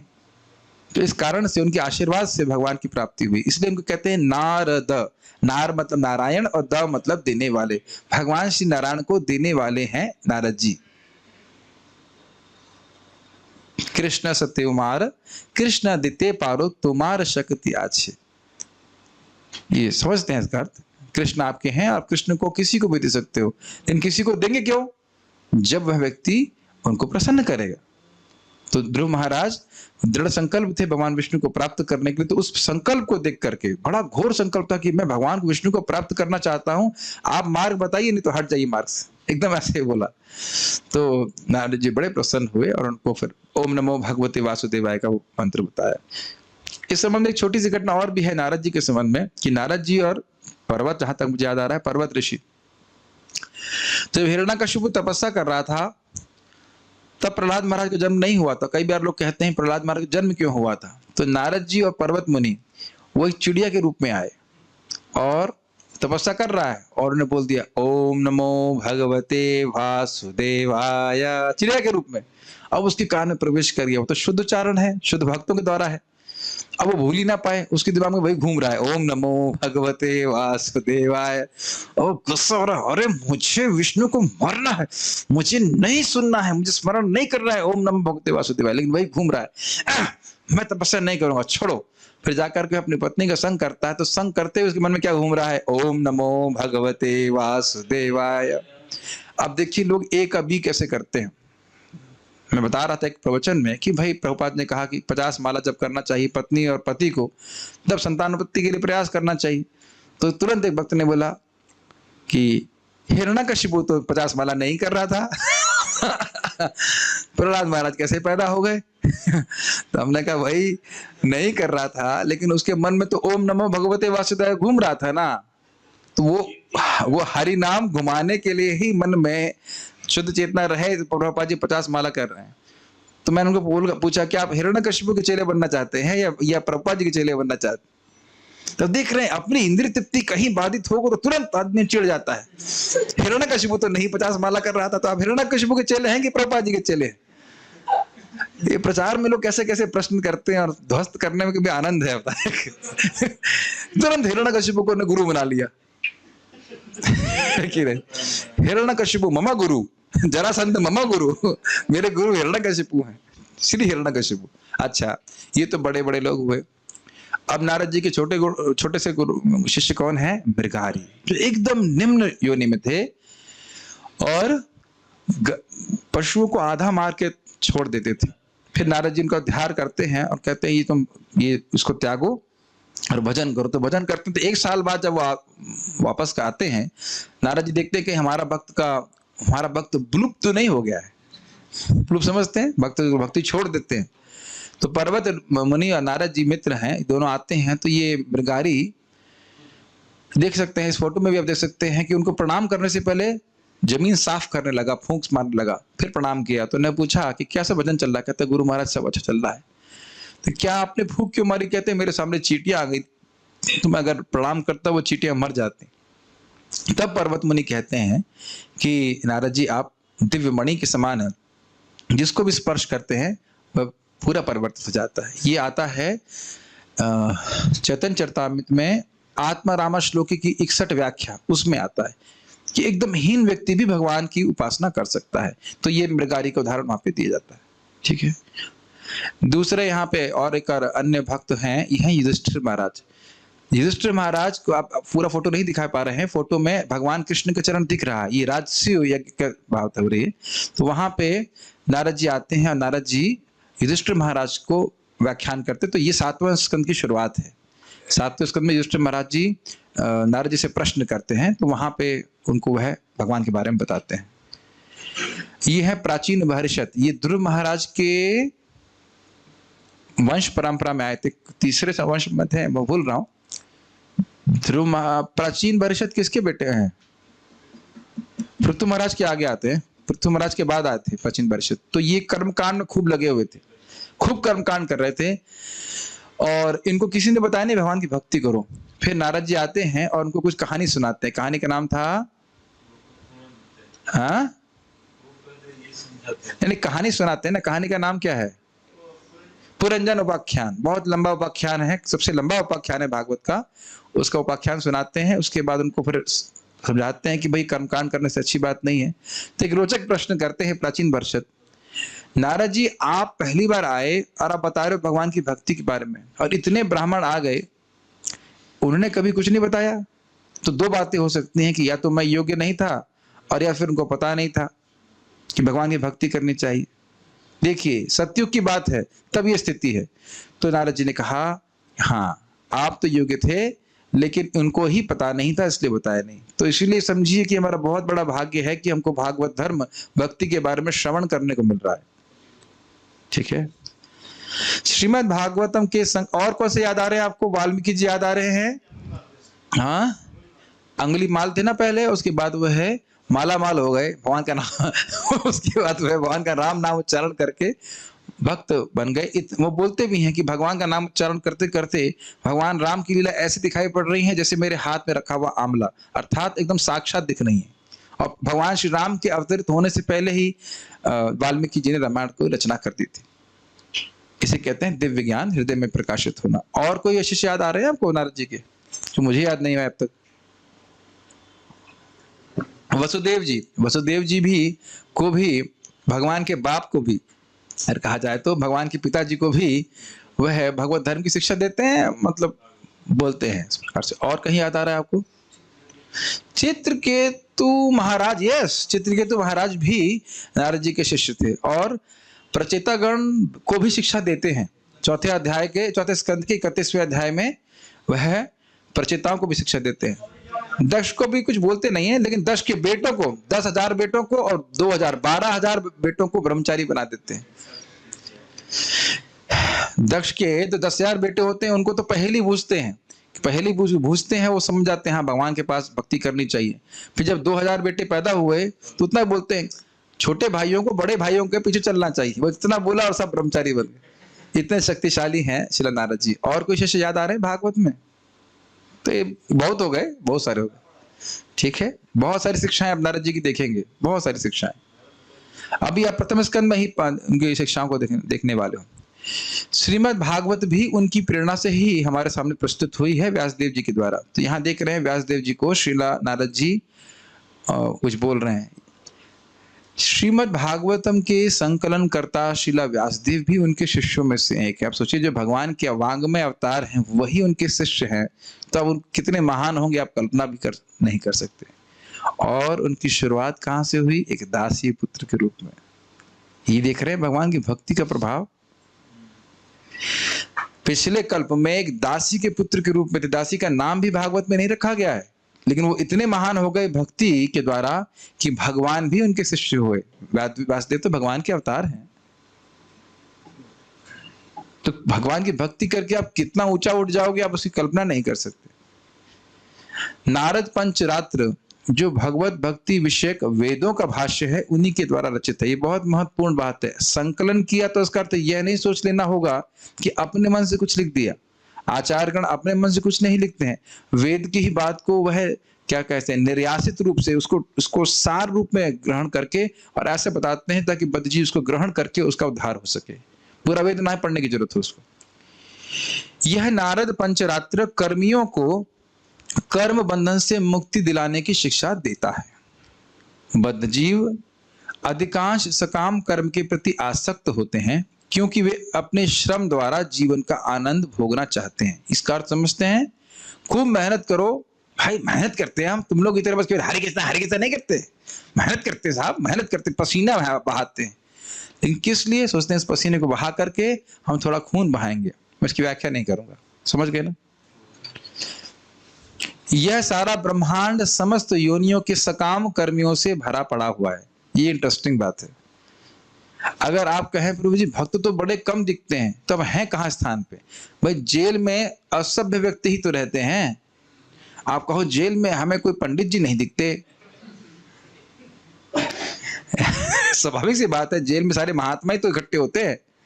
तो स्वाभाविक सी बात है कि भाई जेल में वही लोग होंगे जो सरकार से विद्रोह किए रहेंगे। तो इस जगत में तो आपको प्राय वही लोग दिखेंगे जो भगवान के विद्रोही है। इसीलिए बहुत बड़ा भाग्य है स्पेशली उन भक्तों का जो बाहर भी रहते हैं, या जैसे भी वो जूम के माध्यम से कम सुबह उठ करके देखते तो हैं कि कुछ लोग भगवान की शरण में जाने के लिए भजन में लगे हैं 3 बजे से। नहीं तो जगत में दिखते भी नहीं है लोग, क्यों? तो भोग में ही लिखे रहते हैं। इसीलिए नारद जी के बारे में, नारद जी के बारे में, नवयोगेंद्र जी के बारे में निमि महाराज कहते हैं वैकुंठ प्रिय दर्शनम दुर्लभो मानुषो देवो देहि नाम शरण भंगुरा तत्रापि दुर्लभा मन्ने वैकुंठ प्रिय दर्शनम। ये जो मानव जीवन है तो दुर्लभ है ही, और उसमें भी वैकुंठ जिनको प्रिय है, या जो वैकुंठ को प्रिय है, जिनके वैकुंठ के भगवान विष्णु के भजन में लगे हैं, वो बहुत दुर्लभ है। बड़ा आप देखो कि प्रेरणा मिलती है लोगों जब करते हुए, भक्ति करते हुए देखते हुए, बहुत अच्छा लगता है। कुछ लोग तो हैं जो भगवान की प्राप्ति करना चाहते हैं, तो लेकिन ऐसे लोग सामान्यतः नहीं है, वो भोगों में पड़े हुए। सभी प्रकार की आर्थिक विकास योजनाएं इन सकाम कर्मों में सम्मिलित हैं। ये समझ में आ रहा है? अर्थ क्यों प्राप्ति करना चाहते हैं? क्योंकि इंद्रिय तृप्ति चाहिए। अगर इंद्रिय तृप्ति नहीं प्राप्त हो तो कोई धन की योजना नहीं बनाएगा। जैसे ही धन प्राप्त होता है तो मन में क्या ट्रिगर आता है, इसको कैसे भोगा जाए, क्या प्लान बनाया जाए, हम कैसे भोगें इसको। ये है एक भोगी की दृष्टि। किंतु प्रकृति का नियम यह है कि प्रत्येक क्रिया की परिणामकारी प्रतिक्रिया होती है, और कर्म करने वाला अच्छे या बुरे कर्म फल से बंधा होता है। अच्छे कर्म का फल तद अनुरूप भौतिक संपन्नता है, जबकि बुरे कर्म का फल तद अनुरूप भौतिक कष्ट होता है। फिर भी भौतिक दशाएं चाहे वे तथाकथित सुख हो या दुख हो, अंततः दुख का ही कारण बनते हैं। इसको थोड़ा समझने का प्रयास कीजिए। वैसे तो आसान लग रहा होगा। कोई व्यक्ति जगत में अगर अच्छा कार्य करते हुए दिखता है तो उसका ऐसा उद्देश्य नहीं होता है इससे भगवान प्रसन्न हो। हर व्यक्ति इस प्रकार से नहीं सोचता है। वो जानता है कि मैं दान कर रहा हूं, इसके आगे जाकर के मुझे, अगर बुद्धि है उसके पास, आगे जाके इसके बदले में, इसके एवज में मुझे बहुत पैसा प्राप्त होगा, जिससे द्वारा मैं और इंद्रिय तृप्ति कर पाऊंगा। ये सीधी सीधी बात है। लेकिन आप जानते हैं कि अगर कोई अमीर के यहाँ भी पैदा होगा तो भी उसके जीवन में आती जो 3 ताप हैं वो जाने वाले नहीं है। जन्म मृत्यु जरा व्याधि जाने वाली नहीं है, और साथ साथ संभावना बनी रहती है कि हम कुछ पाप भी करें। जैसे कि नृग महाराज खूब दान किए, लेकिन एक छोटी सी गलती करती है तो उसके लिए उनको छिपकली बनना पड़ा। और सबसे बड़ा दुख ये है कि भगवान की भक्ति के सुख से वो वंचित रह जाते हैं। चाहे कोई इंद्र के भोगों को भी प्राप्त कर रहा हो, फिर भी वो एकदम निकृष्ट है भगवान की भक्ति के सुख के द्वारा, सुख के आगे। समझ रहे हैं? तो दोनों ही कार्य, चाहे पुण्य कार्य हो चाहे पाप कार्य हो, वह भगवान की भक्ति से दूर ही ले जाने वाले हैं। हाँ, ये बात जरूर है कि पुण्य करते हुए ये संभावना हो सकती है कि किसी वैष्णव की सेवा कर दे। जैसे नृग महाराज दानी थे, तो एक बार एक वैष्णव उनके घर में, उनके राज्य में आए। उन्होंने कहा कि एक मंदिर बनाइए जहां मैं श्रीमद् भागवतम और भगवत गीता को रखना चाहता हूं। तो उन्होंने व्यवस्था करी। तो फिर उस वैष्णव ने कहा कि आपको भगवान के दर्शन प्राप्त हो। तो ये एक बहुत अच्छी बात है। पुण्य करते करते कहीं किसी भक्त की सेवा हो जाती है तो फिर वह भक्ति में आ जाता है, अनायास अगर किसी तरह से हो जाए तो इसी कारण से आगे जाकर भगवान के दर्शन उनको प्राप्त होते हैं। लेकिन दोनों ही दुख के कारण क्यों हैं? क्योंकि भगवान से विमुख करने वाले, कभी कभी जो पापी व्यक्ति होता है वो जल्दी भगवान के पास आ जाता है। एटलीस्ट प्रारंभ में वो जानता है कि मैं मान लो सिगरेट पी रहा हूँ, गलत कर रहा हूँ, तो भक्ति लोग थोड़ा डांटते हैं, डपटते हैं, तो आ जाता है। ये दुखी होता है तो आ जाता है। लेकिन कुछ लोग बड़े सतुगुण में होंगे और पैसे वाला भी होगा तो कहें मुझे, मेरी क्या जरूरत है, गरीबों को भक्ति कराइए, ये जो लोग गलत कार्य करें इनको कराइए, मैं तो ठीक हूँ, मिले आप ऐसे लोगों से, मैं तो ठीक हूँ भाई, हमें जरूरत है ना, हमें ना, इन लोग कराइए आप, ये लोग बच्चे लोग कराइए, बच्चे हम तो हैं सही हैं, हम सब जानते हैं, हम आपके साथ में, हमारा कोई विरोध नहीं, हम सही है, ठीक है। फिर उस प्रकार से वह भक्ति को ग्रहण नहीं कर पाते, ये भी बड़ी दिक्कत आ जाती है। मूर्ख भौतिकतावादियों को, ये ऐसा बात नहीं मैं ड्रामे के लिए कह रहा हूं, वाकई ऐसा हुआ। आईआईटी में हमारे एक भाई मतलब सीनियर थे, वो थोड़े सतगुणी थे व्यक्ति, मतलब तो मांस नहीं खाते थे, सुबह उठते थे, साधना करते थे, कुछ तो साधना करते थे, तो आंख बंद के किसका ध्यान करते थे मुझे नहीं पता। बोले नहीं भक्ति बहुत अच्छा है, मैं अपनी माँ को बताऊंगा गांव में, वो कुछ और कर नहीं सकती ना, वो हरे कृष्णा करे, वो उसको बताऊंगा, हम ज्ञान का अभ्यास करें। तो ये थोड़ा सा लोगों का दिमाग गड़बड़ हो जाता है। मूर्ख भौतिकतावादियों को यह पता ही नहीं होता कि मुक्त अवस्था में शाश्वत सुख कैसे प्राप्त करना चाहिए। वो तो केवल इसी जगत के केकड़े की तरह, जैसे केकड़ा कभी अपनी उस ऊपर बाहर नहीं निकलना चाहता है, कह सकते हैं क्या, डलिया से, और अगर कोई और केकड़ा बाहर निकलना चाहे तो उसको खींचते हैं पीछे।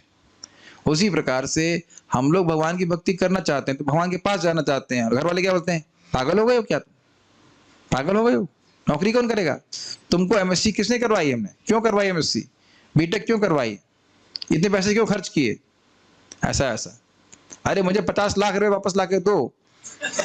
तो उनको बोलो भाई आपने लड़के को जन्म दिया कि बैंक को जन्म दिया लोन देने के लिए जन्म दिया है आपने, लोन दिया आपको, क्या समझ रहे हैं। पू नामक नरक त्रायते इति पुत्र, तो पुत्र इसलिए जन्म दिया जाता है कि व्यक्ति नरक से उद्धार हो, भजन करे तब।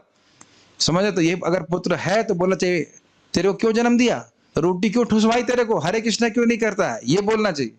लेकिन जहां हरे कृष्णा करेगा तो उल्टा वो बोलने लगते हैं कि भजन क्यों कर रहे हो। ये बड़ी मूर्खता की बात है। शाश्वत सुख क्या है, आध्यात्मिक सुख क्या है, कोई जानकारी नहीं।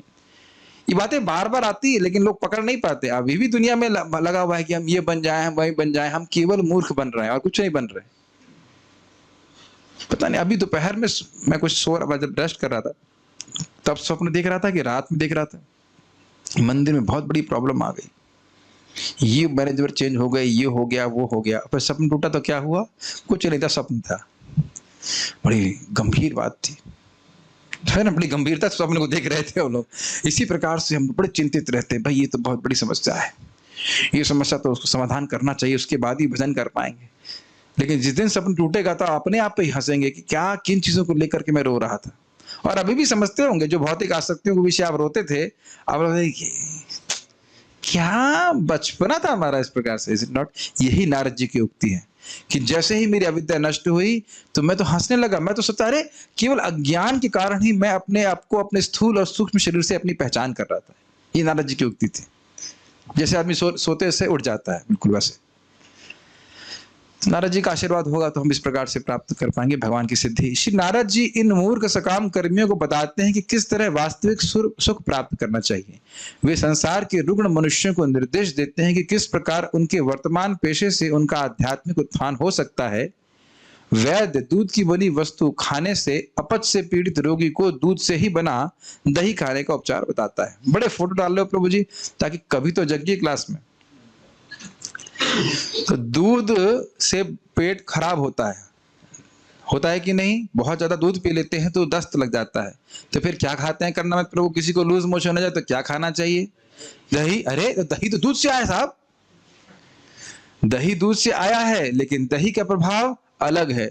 तो उसी प्रकार से कर्मों से बंधन लगता है, लेकिन वही कर्म अगर भगवान के लिए किए जाते हैं तो वो कर्म बंधन नहीं करते, अपितु व्यक्ति को मुक्त करते हैं। इसको आप भगवत गीता के 11वें अध्याय के 55वें श्लोक में जरूर देखिएगा। मत कर्म कृन, तुलसी जी को उगाना, ये भगवान के लिए कोई बिजनेस करना। प्रभुपाद स्पष्ट लिखते हैं, भगवान के लिए कोई बिजनेसमैन है तो भगवान के लिए बिजनेस कर सकता है, लेकिन उसका जो धन है उसका उपयोग भगवान की सेवा के लिए होना चाहिए।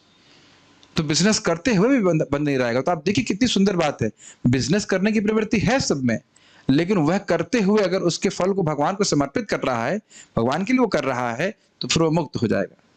हम सभी को भगवान ने अलग प्रकार की करने की शक्ति दी है, और उस शक्ति को भगवान के लिए लगा देंगे तो वही एग्जाम्पल है कि दूध से पेट खराब लेकिन दही से पेट ठीक, इसलिए यहाँ पे रखा गया जा रहा है।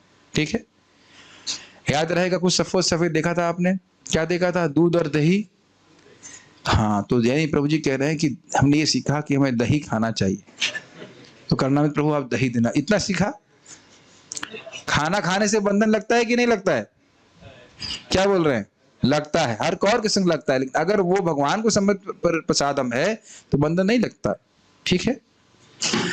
अतः रोग का कारण तथा उसका उपचार एक ही हो सकता है, किंतु उपचार करने वालों को नारद के समान ही कुशल वैद्य होना चाहिए। जैसे कि होम्योपैथी में भी यही सिद्धांत लेते हैं कि जिस चीज से रोग होता है उसको एकदम बहुत हल्की अल्प मात्रा में अगर दिया जाए तो वही उसका निदान करने वाली हो जाती है। तो ये वैद्य जानता है, हम नहीं कर सकते। जैसे मरकरी एक दवा आती है, कुछ नाम भूल रहा हूं होम्योपैथी में, तो मरकरी जहर है, लेकिन मरकरी से बनती है और वो इलाज कर देती है। तो अब तो समझ में आ रहा होगा आपको।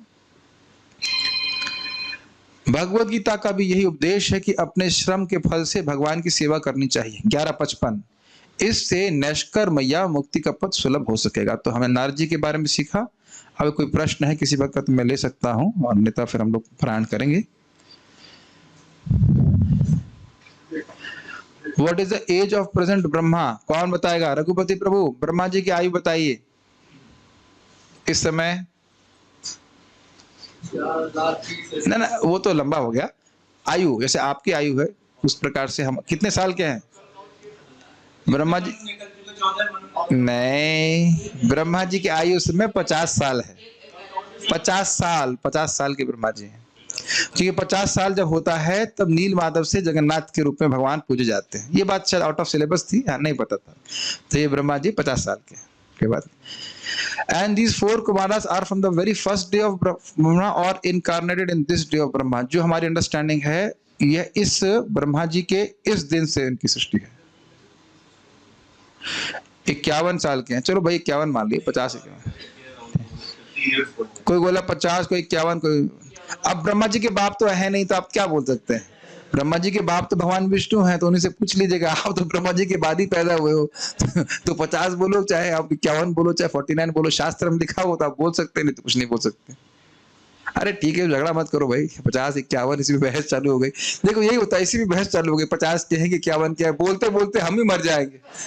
एक अंदाज देने के लिए बोला जाता है। ब्रह्मचर्य शरीर के स्तर पर तो कठिन है ही, लेकिन मन के स्तर पर तो बहुत कठिन है। असंभव तो नहीं है ना। और देखिए समझिए, भगवान की भक्ति में पता नहीं अब तक समझ नहीं पाए लोग। प्लीज प्लीज आपके चरणों में प्रार्थना है, समझिए कि भक्ति में कैसे आते हैं। भोग की इच्छा हो तो भी अगर कृष्ण कथा सुनने की इच्छा है तो कृष्ण कथा सुनते जाइए, सुनते जाइए, कि सुनते जाइए, भक्ति करते जाइए, प्रसाद खाते जाइए, जप करते जाइए, अपने आप भोगों से विरक्ति हो जाएगी। इस कलयुग में ब्रह्मचर्य का पालन करना नेक्स्ट टू इम्पॉसिबल है। इसका अर्थ ये नहीं कि प्रयास ना किया जाए, जितना हो सके हम कर सकते हैं, लेकिन उसके बाद आप ये 4 कुमार बन जाएंगे तो ये भूल जाइए, ऐसा नहीं हो सकता। इतनी गंदगी है सब जगह, ये संभव नहीं है।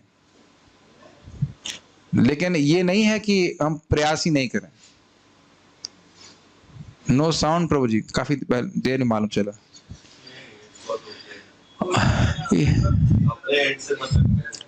पंचरात्रि विधि क्या है? भगवान के विग्रह की उपासना की विधि। भगवान के लिए कर्म करने से क्या अभिप्राय है?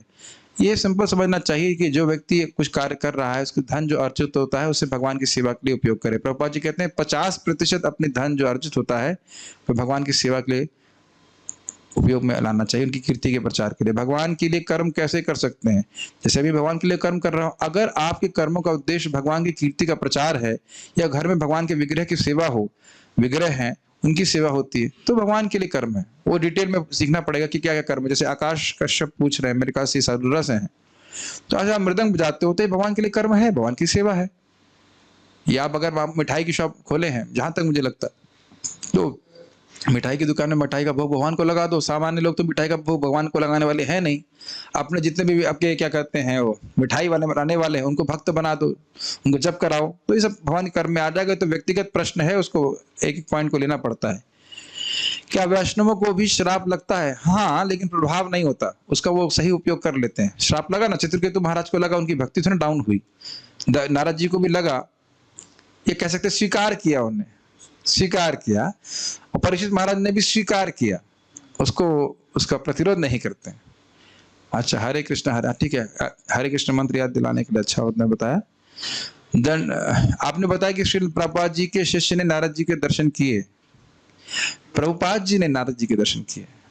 तो ये क्या आप ऐसा कोई उपाय बता सकते हैं कि नारद जी का दर्शन करें? हाँ हाँ, क्या दिक्कत है?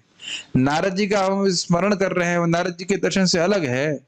नारद जी की शिक्षाएं सुनने वाले हैं भागवत में, उनसे अलग हैं। प्रभुपाद जी वहां लिखेंगे, नारद जी, आप पढ़िएगा देखिएगा, नारद जी यहाँ बड़ी कृपा करके भागवत के पृष्ठों में, भागवत के पेज में प्रकट हुए हैं। अब वो कैसे दिखेगा? जब हमारा हृदय शुद्ध हो जाएगा। प्रभुपाद स्पष्ट लिखे तात्पर्य, हम पढ़ते जाएंगे, आप देखिएगा उसमें नारद जी बड़ी कृपा करके यहाँ पे प्रकट हुए हैं।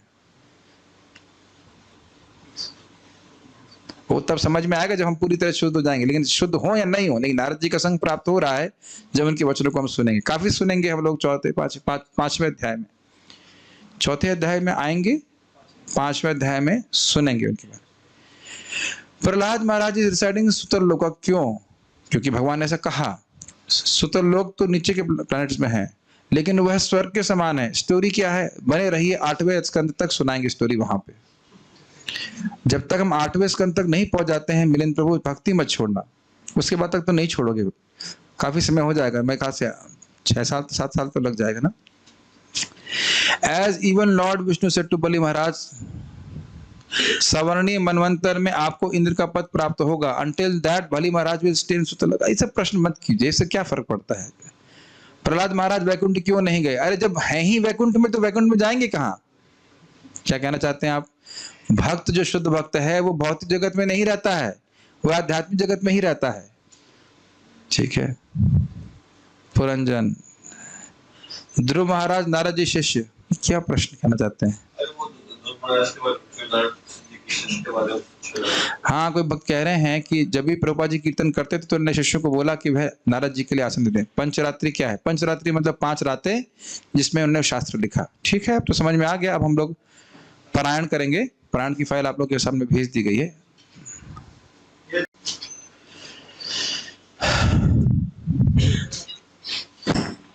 हरे कृष्णा बाबू जी, वो राजा निरीक्षक जो थे उन्होंने सिर्फ एक गलती करी थी, वो छिपकली बन गए थे। लेकिन हम लोग तो कितनी गलतियां करते रहते हैं, तो हमारा क्या होगा? देखिए, 2 बातें हैं।